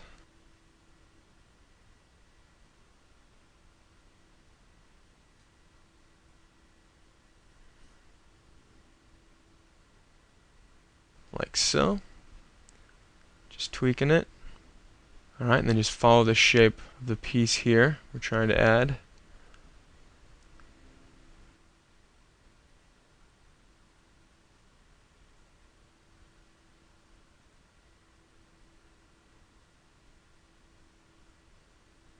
Grab these 4 polygons. We're going to duplicate and move.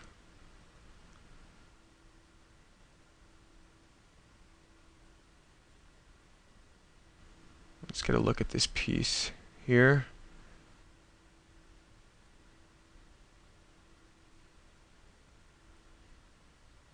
Alright, let's just keep trying to follow this contour.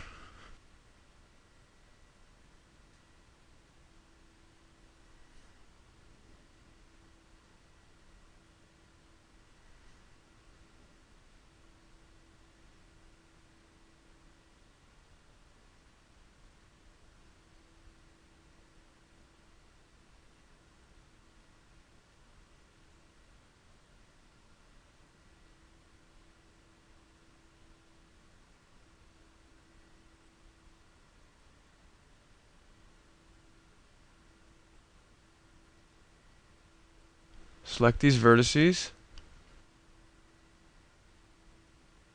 And we're going to connect these guys here.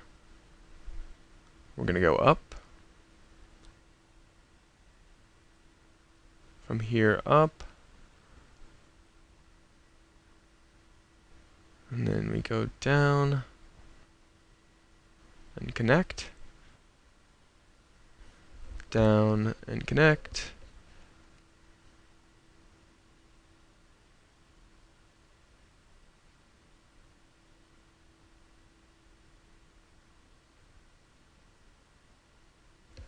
Alright, now select this guy and connect it to here. Now we have this piece with this one, and this one, and this one, and these guys.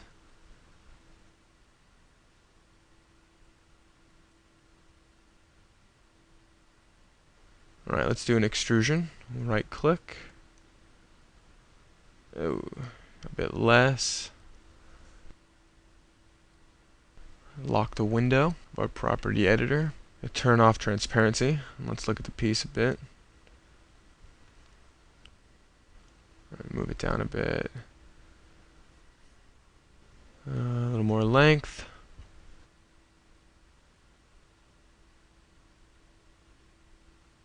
Now we can start tweaking to just adjust it.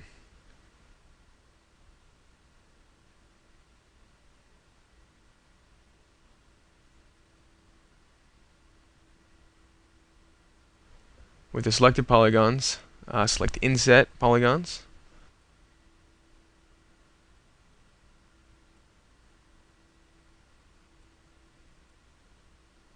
Let's turn off our transparency.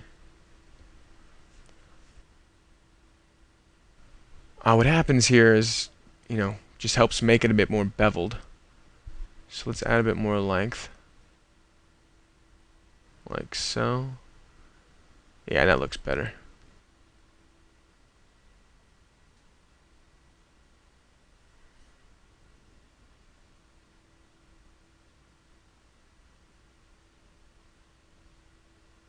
So we'll do the same thing with the arm.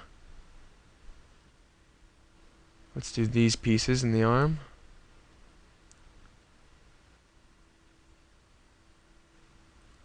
Go ahead and draw where we want the pieces to come out.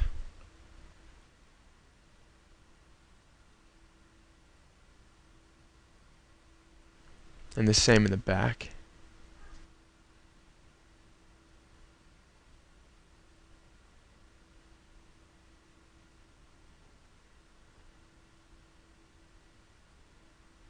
Just draw the edges.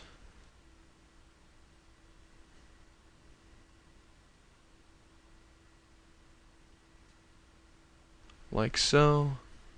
And select the polygons.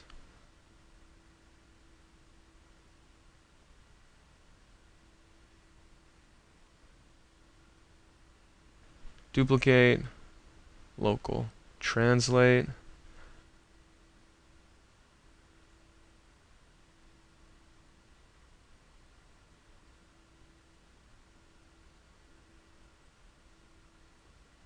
We can select this edge.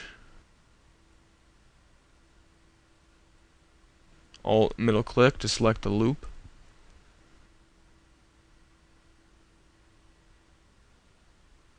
And scale it a little bit more. Like so.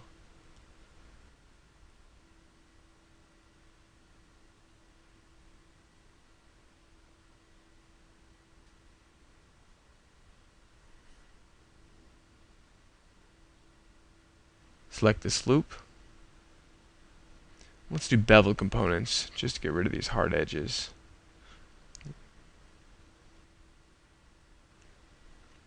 Same back here. Select the loop from here to here. Bevel components just make it a little rounder, a little easier here.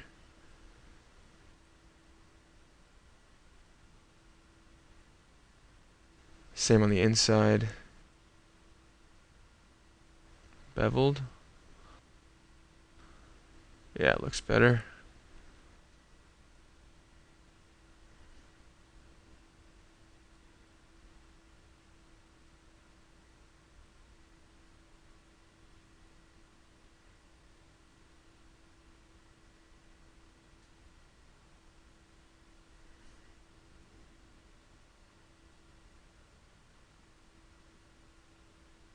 Now select these borders here. All of them. Let's do the same thing. Right mouse button, bevel components.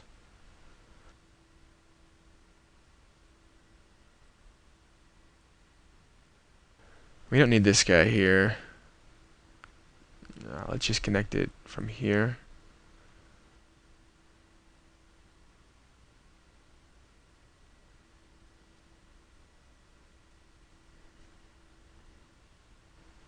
These two guys from here to here, and from here to here.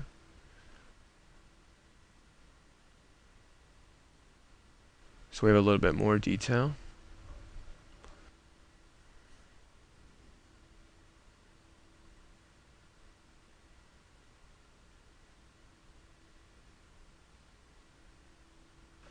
I think we should remove some of these edges.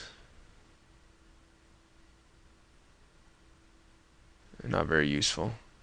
We'll just get rid of them, bring down our polygon count a bit, like so.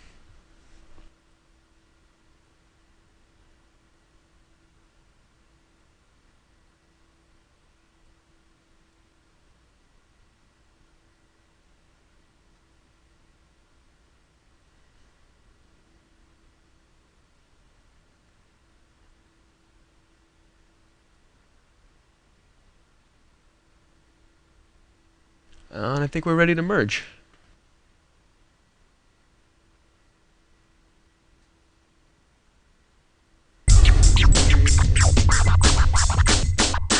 The next thing we have to do is merge the pieces together. Before that, select all the pieces. Let's do a freeze modeling. May take a few seconds as we erase the history stack. Okay. Now let's save and start merging. Select the first two pieces. Let's start with the leg. We could do it all together, but we're going to go piece by piece, which will make it a little easier here for us. Select model, polygon mesh, merge. And you can see we have a tolerance, which is the gap between the two objects we're merging. First, we're going to hide the inputs and then the tolerance, and switch off the blend option, which attempts to smooth the two objects together, but in this case is really just stealing some of the detail we created in our hip. Then when we have it like we want it, let's delete the original inputs altogether, leaving only the new merged object. Next two pieces, middle mouse button on polygon mesh, hide the inputs,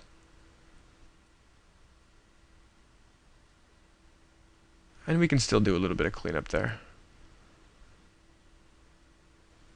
Tolerance just enough, and delete. Next two pieces the same, middle mouse button. In this case, leaving the blend on looks a little nicer, smoother, so leave it.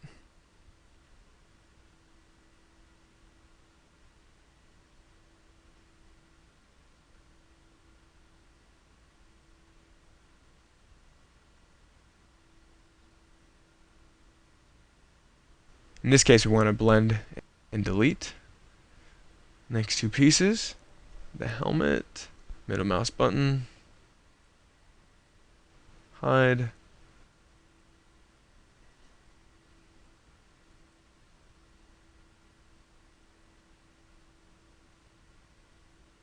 blend,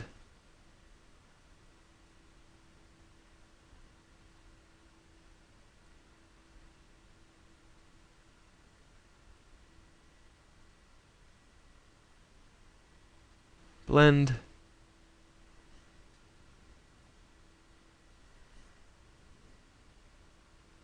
and delete. Alright, freeze modeling. Now let's add the shoe and the ankle piece. Merge. Merge without any tolerance. And delete. Now we have just one piece. We can select our other objects, except the grids, then delete.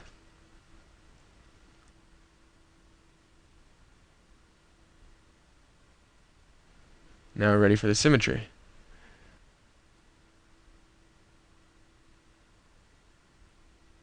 We still have to do a little bit of cleanup.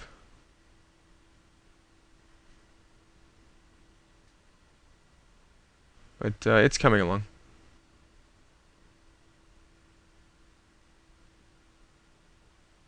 Okay. Polygon mesh. Symmetrize polygons. We have a complete character.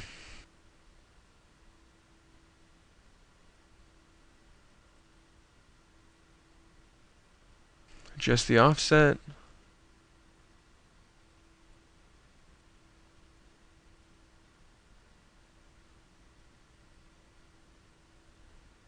We'll have to go back and fix this part just a bit. There you go. That looks pretty good.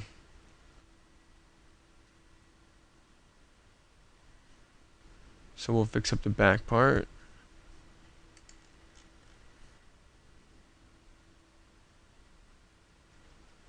Select these two guys and delete them.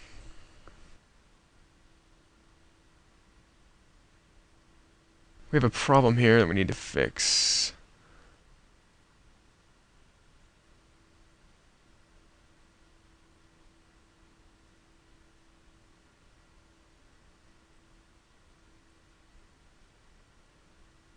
Like so.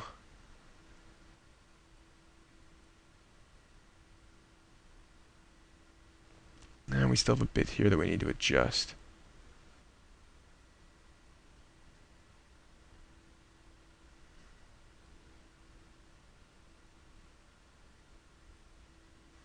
So just delete this polygon, and we'll see where the problem is.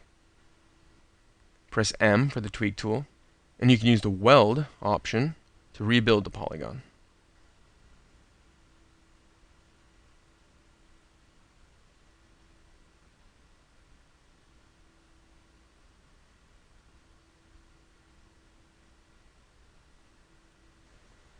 to this one. It's better to reveal sometimes.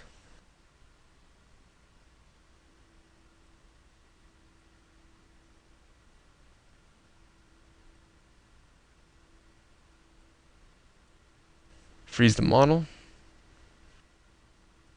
It's coming along pretty good.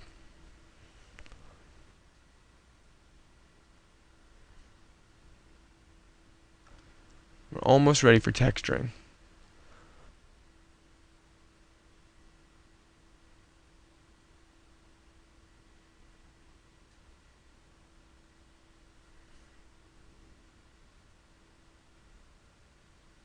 Let's take these a little bit. We can do the following. Select the top polygons. Go to the Select menu and choose Grow Selection. Now we can middle click to continue growing our selection and scale it. That looks better.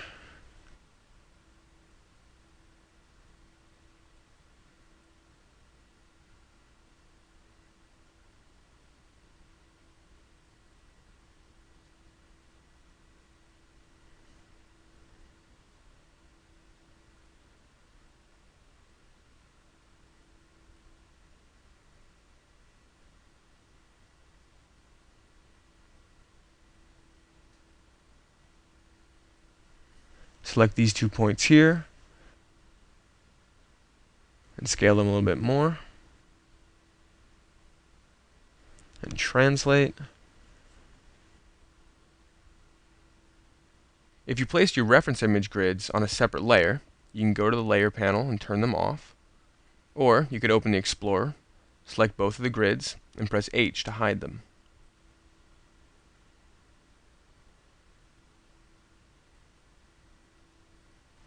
Alright, now we'll start with the backpack.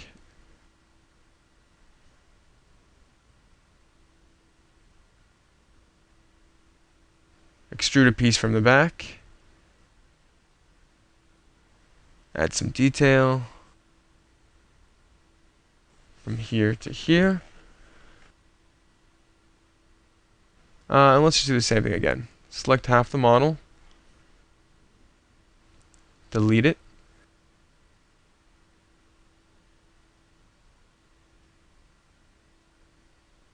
Just check we have the correct polygons.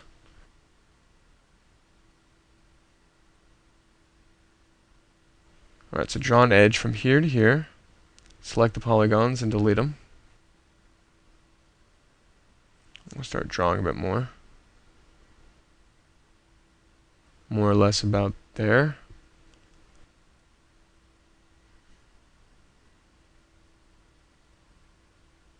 Select the polygons. Duplicate. Translate.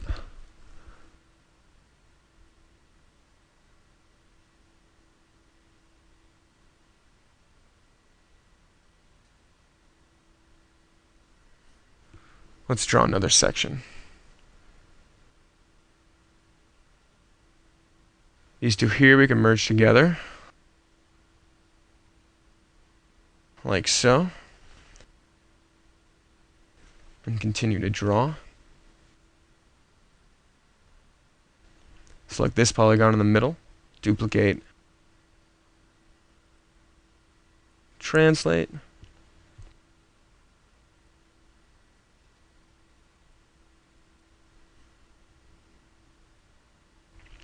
and with proportional, we can adjust a little bit.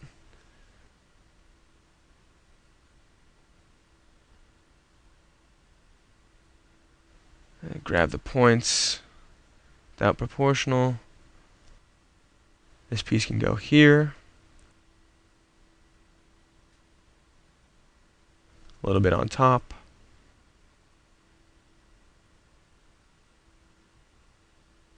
Just up a bit.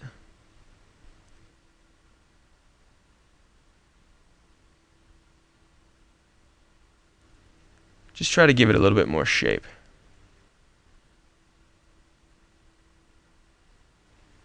Now we duplicate, move, and scale.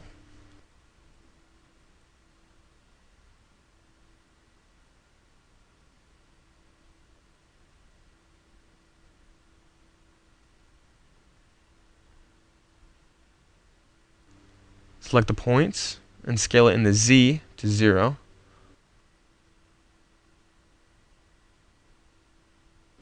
Select the polygons on the bottom. Duplicate, translate. This one over here we can give a little bit more shape.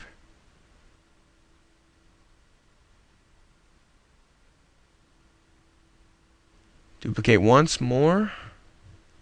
Translate and shape.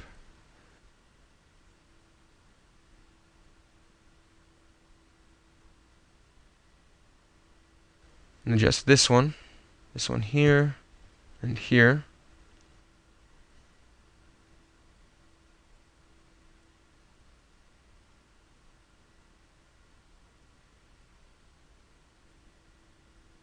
A little bit less, like so.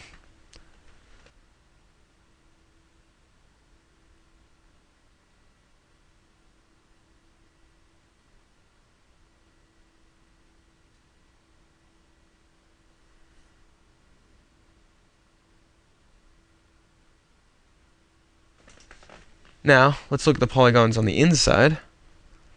Press F11 on the keyboard to paint polygons. U and F11 for polygons.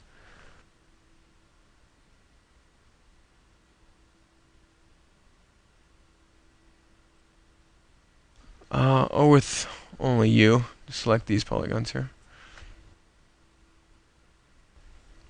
Let's maximize. Select these ones, all these polygons, and delete them. One more, and then we have it.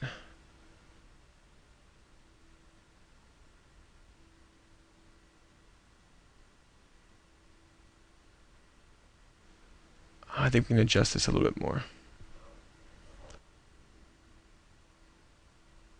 Just shape it.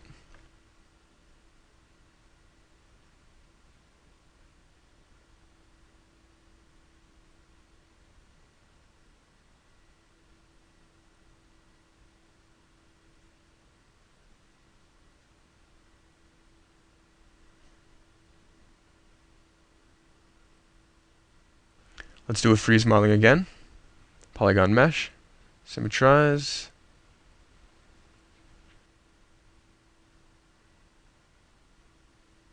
Let's see how it goes. The back area, the sides.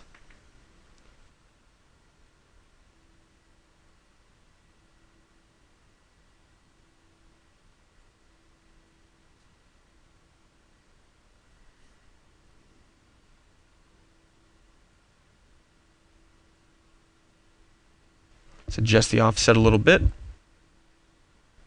Looks better.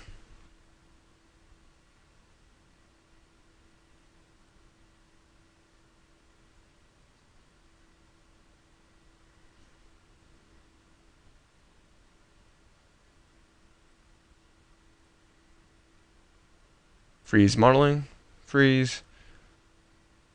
Turn off our grids. Now let's place it in the origin. Select transform, freeze all transforms, and now we have our model ready for texturing.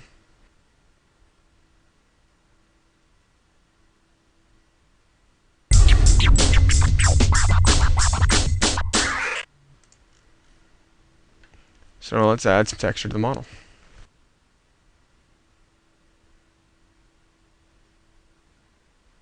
Select the model. Go to Material. We're going to add a Fong. Texture Image. New from File. Select our layout. Without a texture projection, even though we are in texture mode, we don't see anything. We still have to apply our projection. So select New and select the planar X, Y. Now it's projecting all the image in this angle here.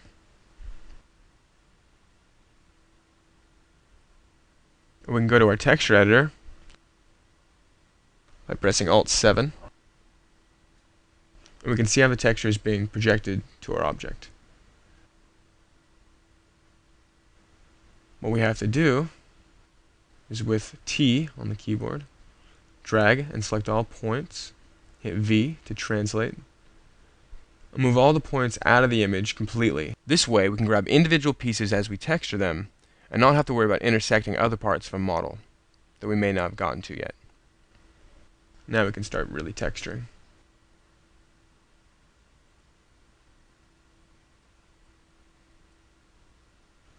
We can start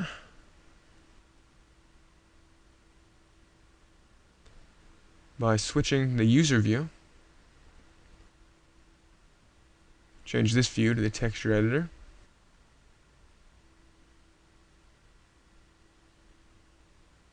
Just have it anchored into the window.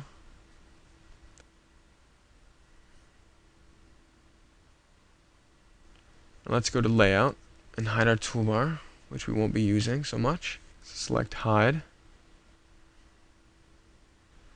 And now we have a much cleaner interface.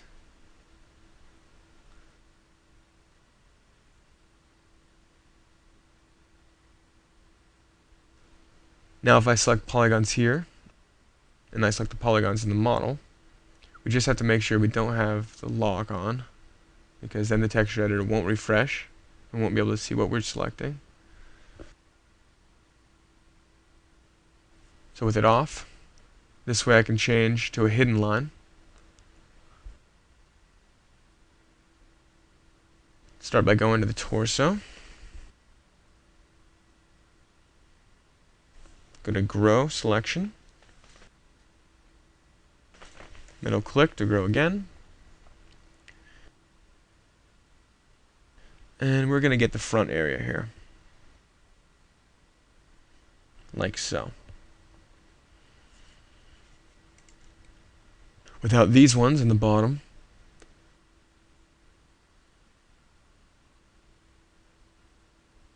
these guys in the back,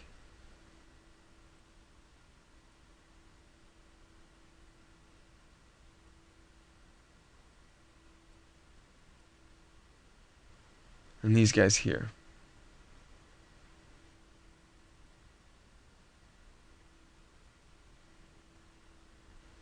Also these guys here, with these guys on the bottom. And I think we got it.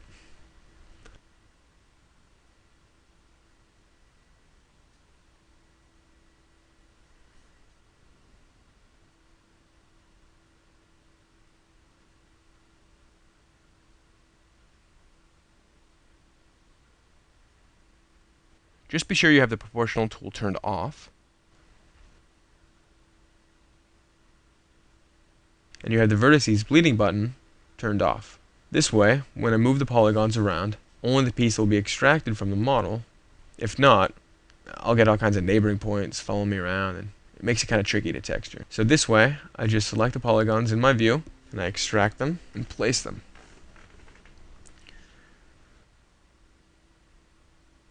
Now we're going to select, so just select one polygon, and we can select Grow, and Grow, and Grow.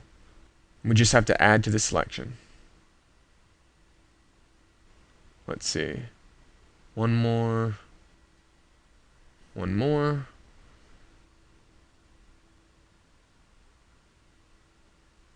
Let me go ahead and move them. Now the same with the head. Grow the selection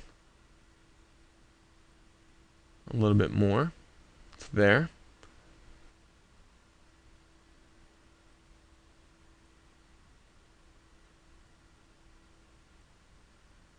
We just remove these guys here.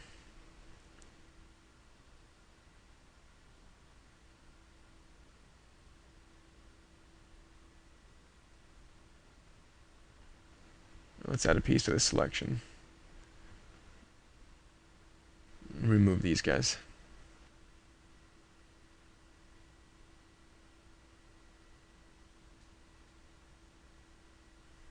We only want the neck and the head. Let's just move it. Same with the legs. Let's start with the shoes. Select one polygon from the shoes. Grow it. And we move the shoes out. The same with these detail pieces. Select one polygon, grow it, and move it. Now we have the legs. So select from the legs, grow it, up to about this point, or probably up to the abdomen, like so. So all we have left is the back area.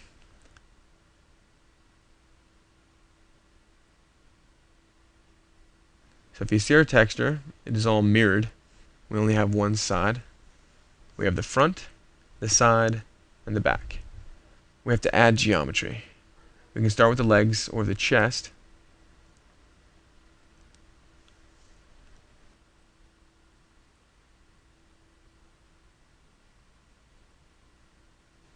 So the texture is applied on the side. So select these points, tools, mirror horizontal,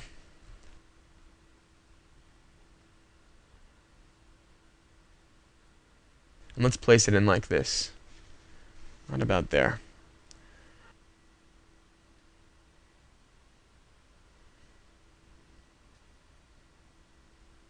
It doesn't matter if it's not exact. We can adjust it manually, like this. We also have a tool, which is called the match tool, that will try to match up our vertices. Now what we're going to try to do is go to the textured view. We'll just place the chest plate and match it to the picture.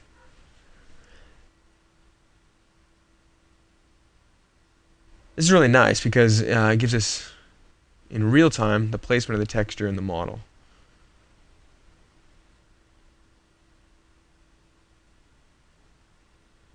We use our standard translate, rotate, and scale.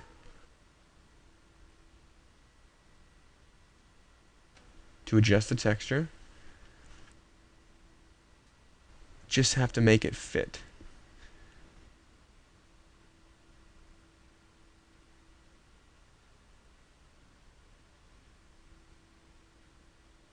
We have some details we have to fix. So select our points and select relax.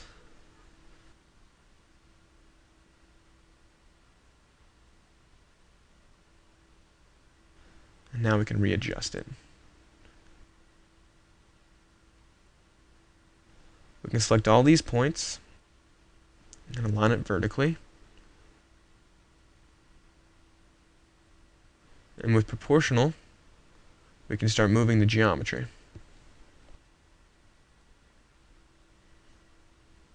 Until we more or less have the shape we're looking for.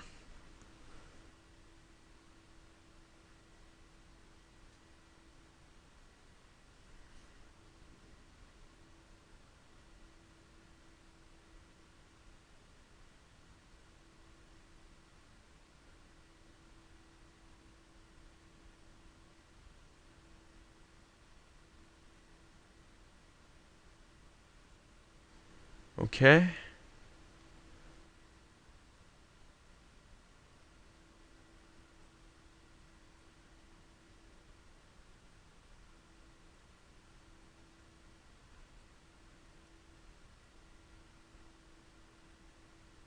So now let's do this piece, the detail. Select the pieces.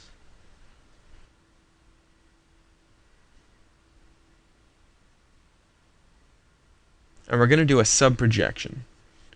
Best fit, remove proportional, see how it fits, scale it. You could also try different projections if yours doesn't look quite right. And we're just going to try to match the drawing.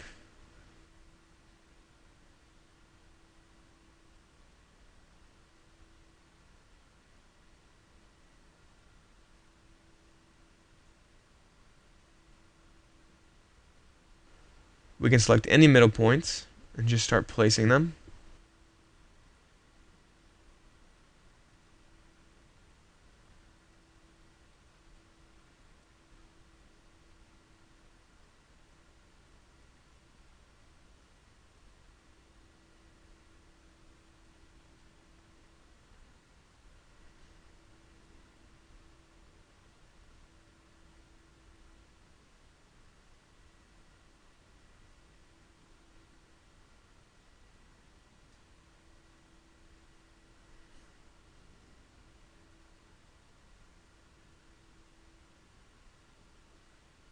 So we have to lower this a little bit. These guys up a little bit. Like so.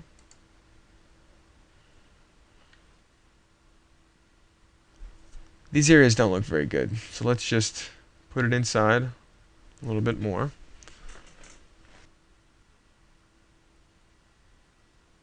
That looks better. Let's go with the shoes. New projection, middle click, front projection, remove proportional, and adjust it. Let's try to make the shoe fit.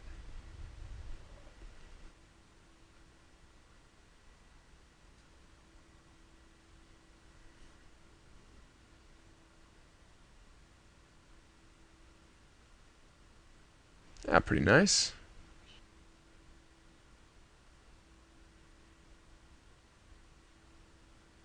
We're just going to adjust this a little bit more.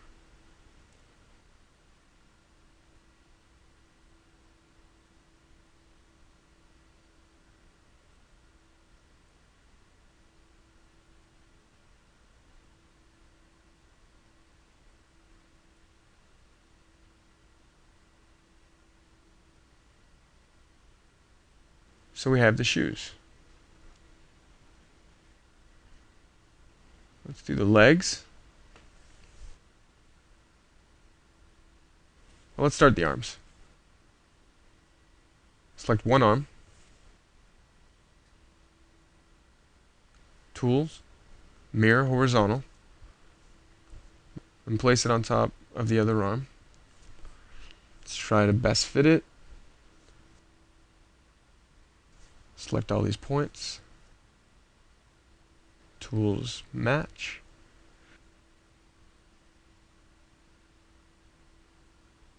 So now let's place it over the arm.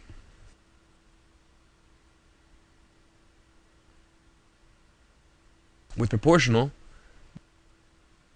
we can see how the texture would fit on the arm.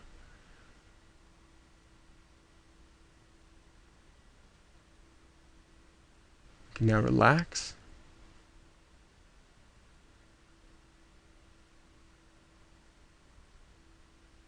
That looks pretty nice.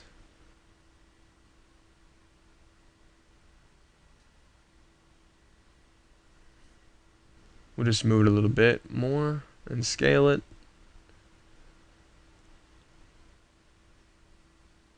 More or less about there.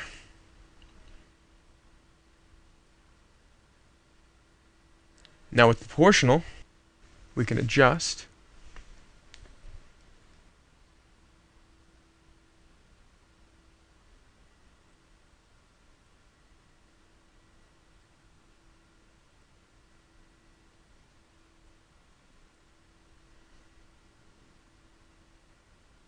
Just try to follow the image.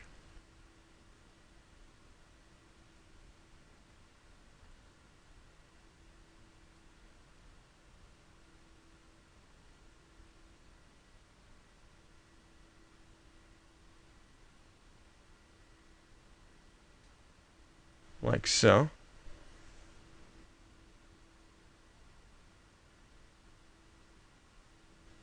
Let's do the back area, which are these polygons here. Select the points. We have the right side.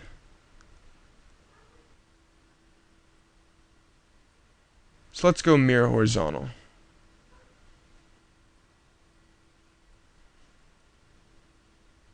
We missed some points, so select them again. There we go.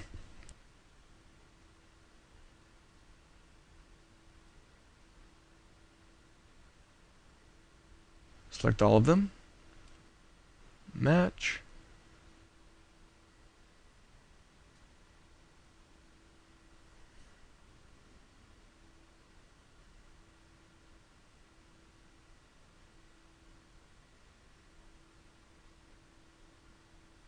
Let's fit to the image.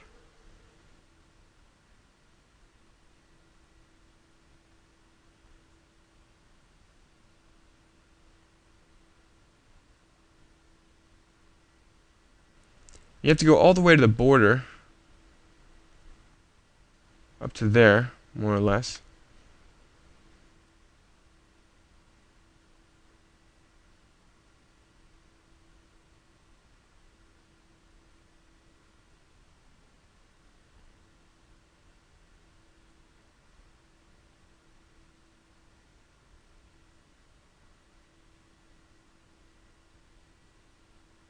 More or less there.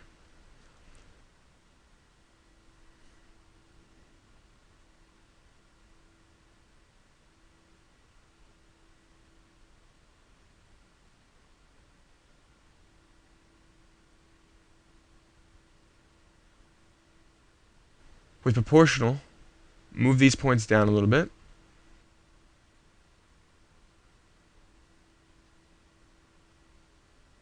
Fit these ones a little bit more.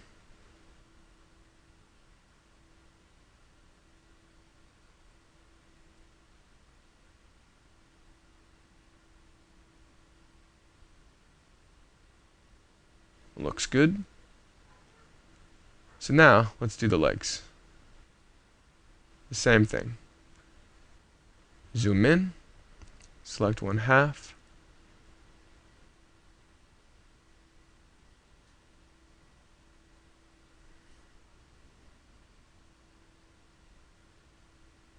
Let's go to Tools, Mirror Horizontal.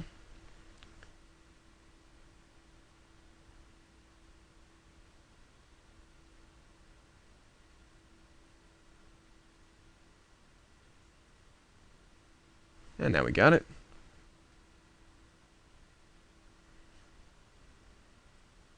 Close enough. Select all the points. Tools, Match.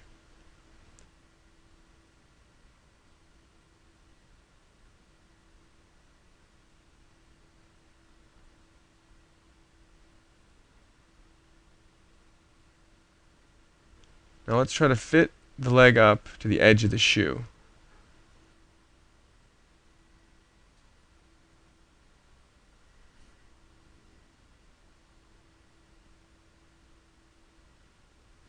We need to take into account the pieces over here, which looks like want to be in white.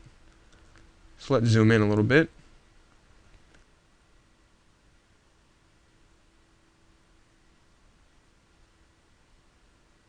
It fits pretty nice.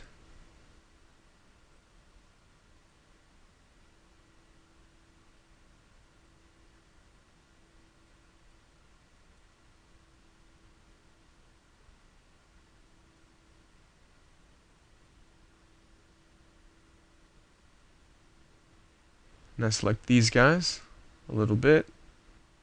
Proportional. And let's just move them a little bit.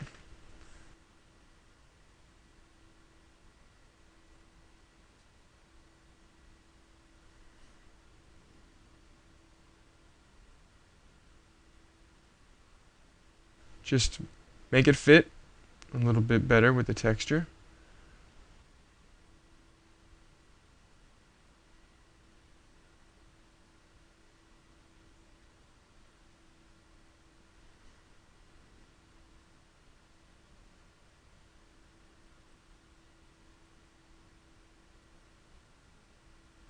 We can do something special with these guys here.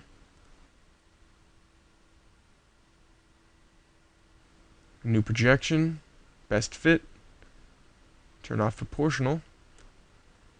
Now let's adjust the polygons and see what we got.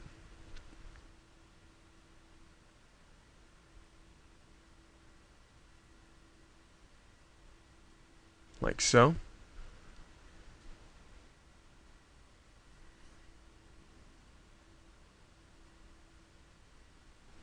Now we have to do the helmet. We'll go to the helmet, new projection, best fit, just middle click on projection.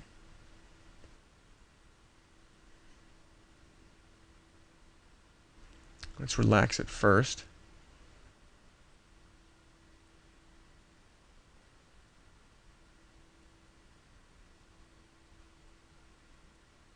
And then place it.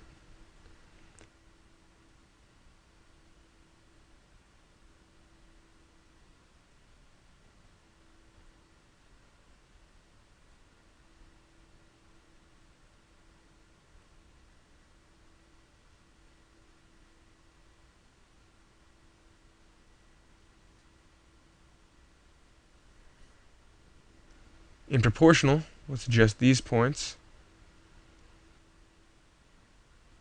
With a right click and proportional, we can get the values of the proportional tool.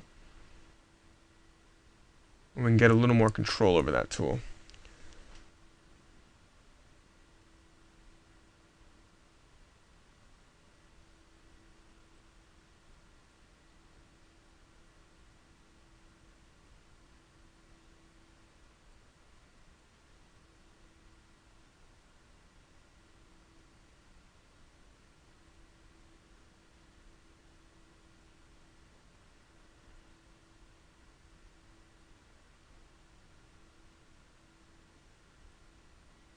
So if we do a freeze to the model,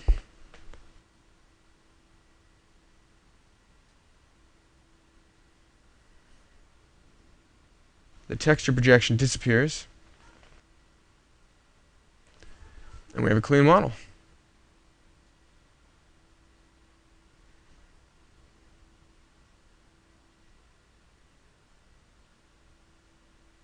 It's a model with textures applied.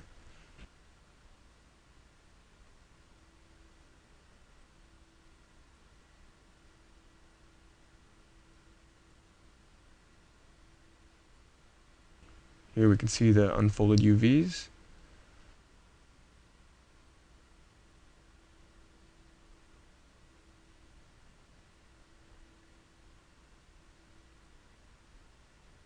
So the next step is going to be adding skeletons, building a rig, so that we can animate it and export that animation to our games.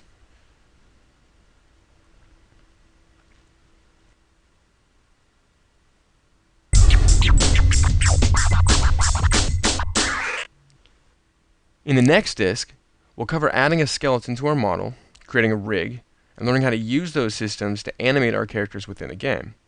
We'll also show you how to quickly and easily take your own face and get yourself in the game. But right now, I just want to whet your appetite and show you a little bit of what your own robot could soon be up to. Press 5 to open the browser. Go to Scenes, Robot, and open the rigged example.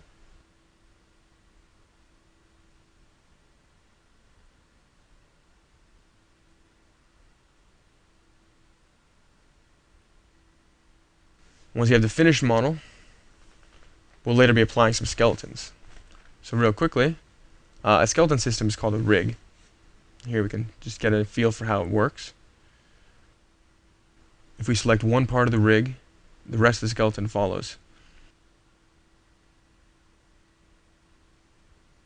It's called inverse kinematics, which means if you move one part of the arm, the rest is linked to it, and it will follow.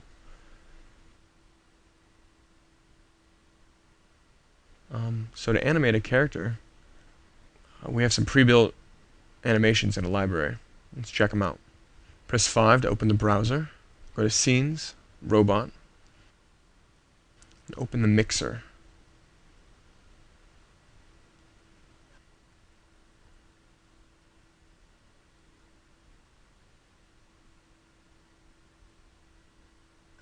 Select the yellow square, click on Refresh, and press play.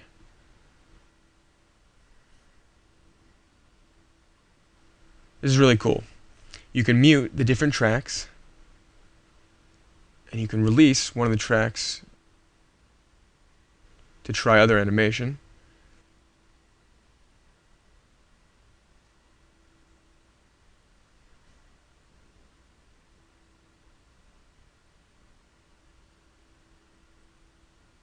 You can also delete this track, insert source. We have one of these presets. Click, place it, and press play.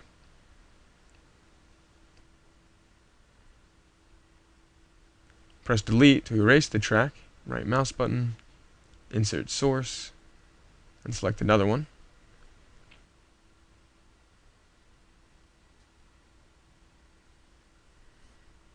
You can scale, clicking in the middle.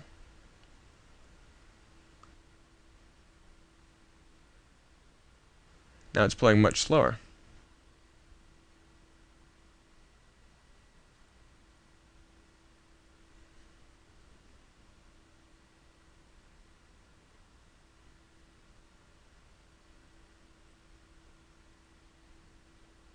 So you can drag it to make it faster.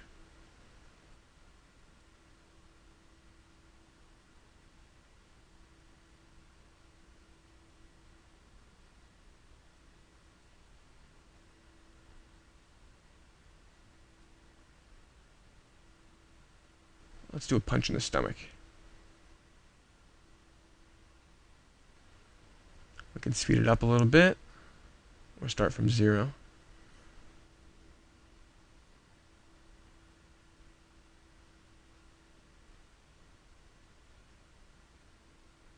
Make it a little bit faster. We can also have him walking, and then trip.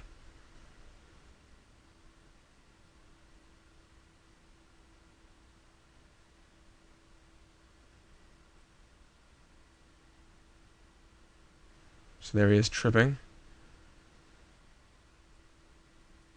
He's running a little bit slow because I'm capturing here at the same time as it's playing, but it still looks pretty good.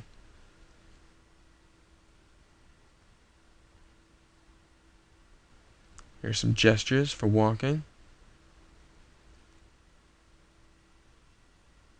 And the last one,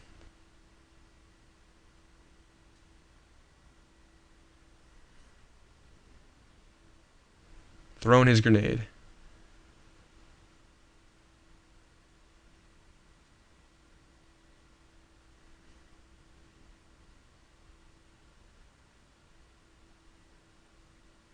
So in the next DVD, we're actually going to go through the rigging process of your character,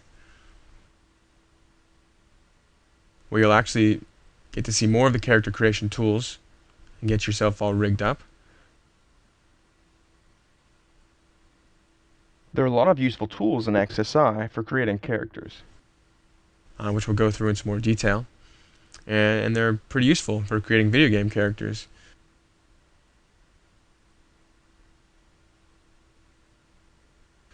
So I'll leave you here to play around with the mixer and get some ideas together.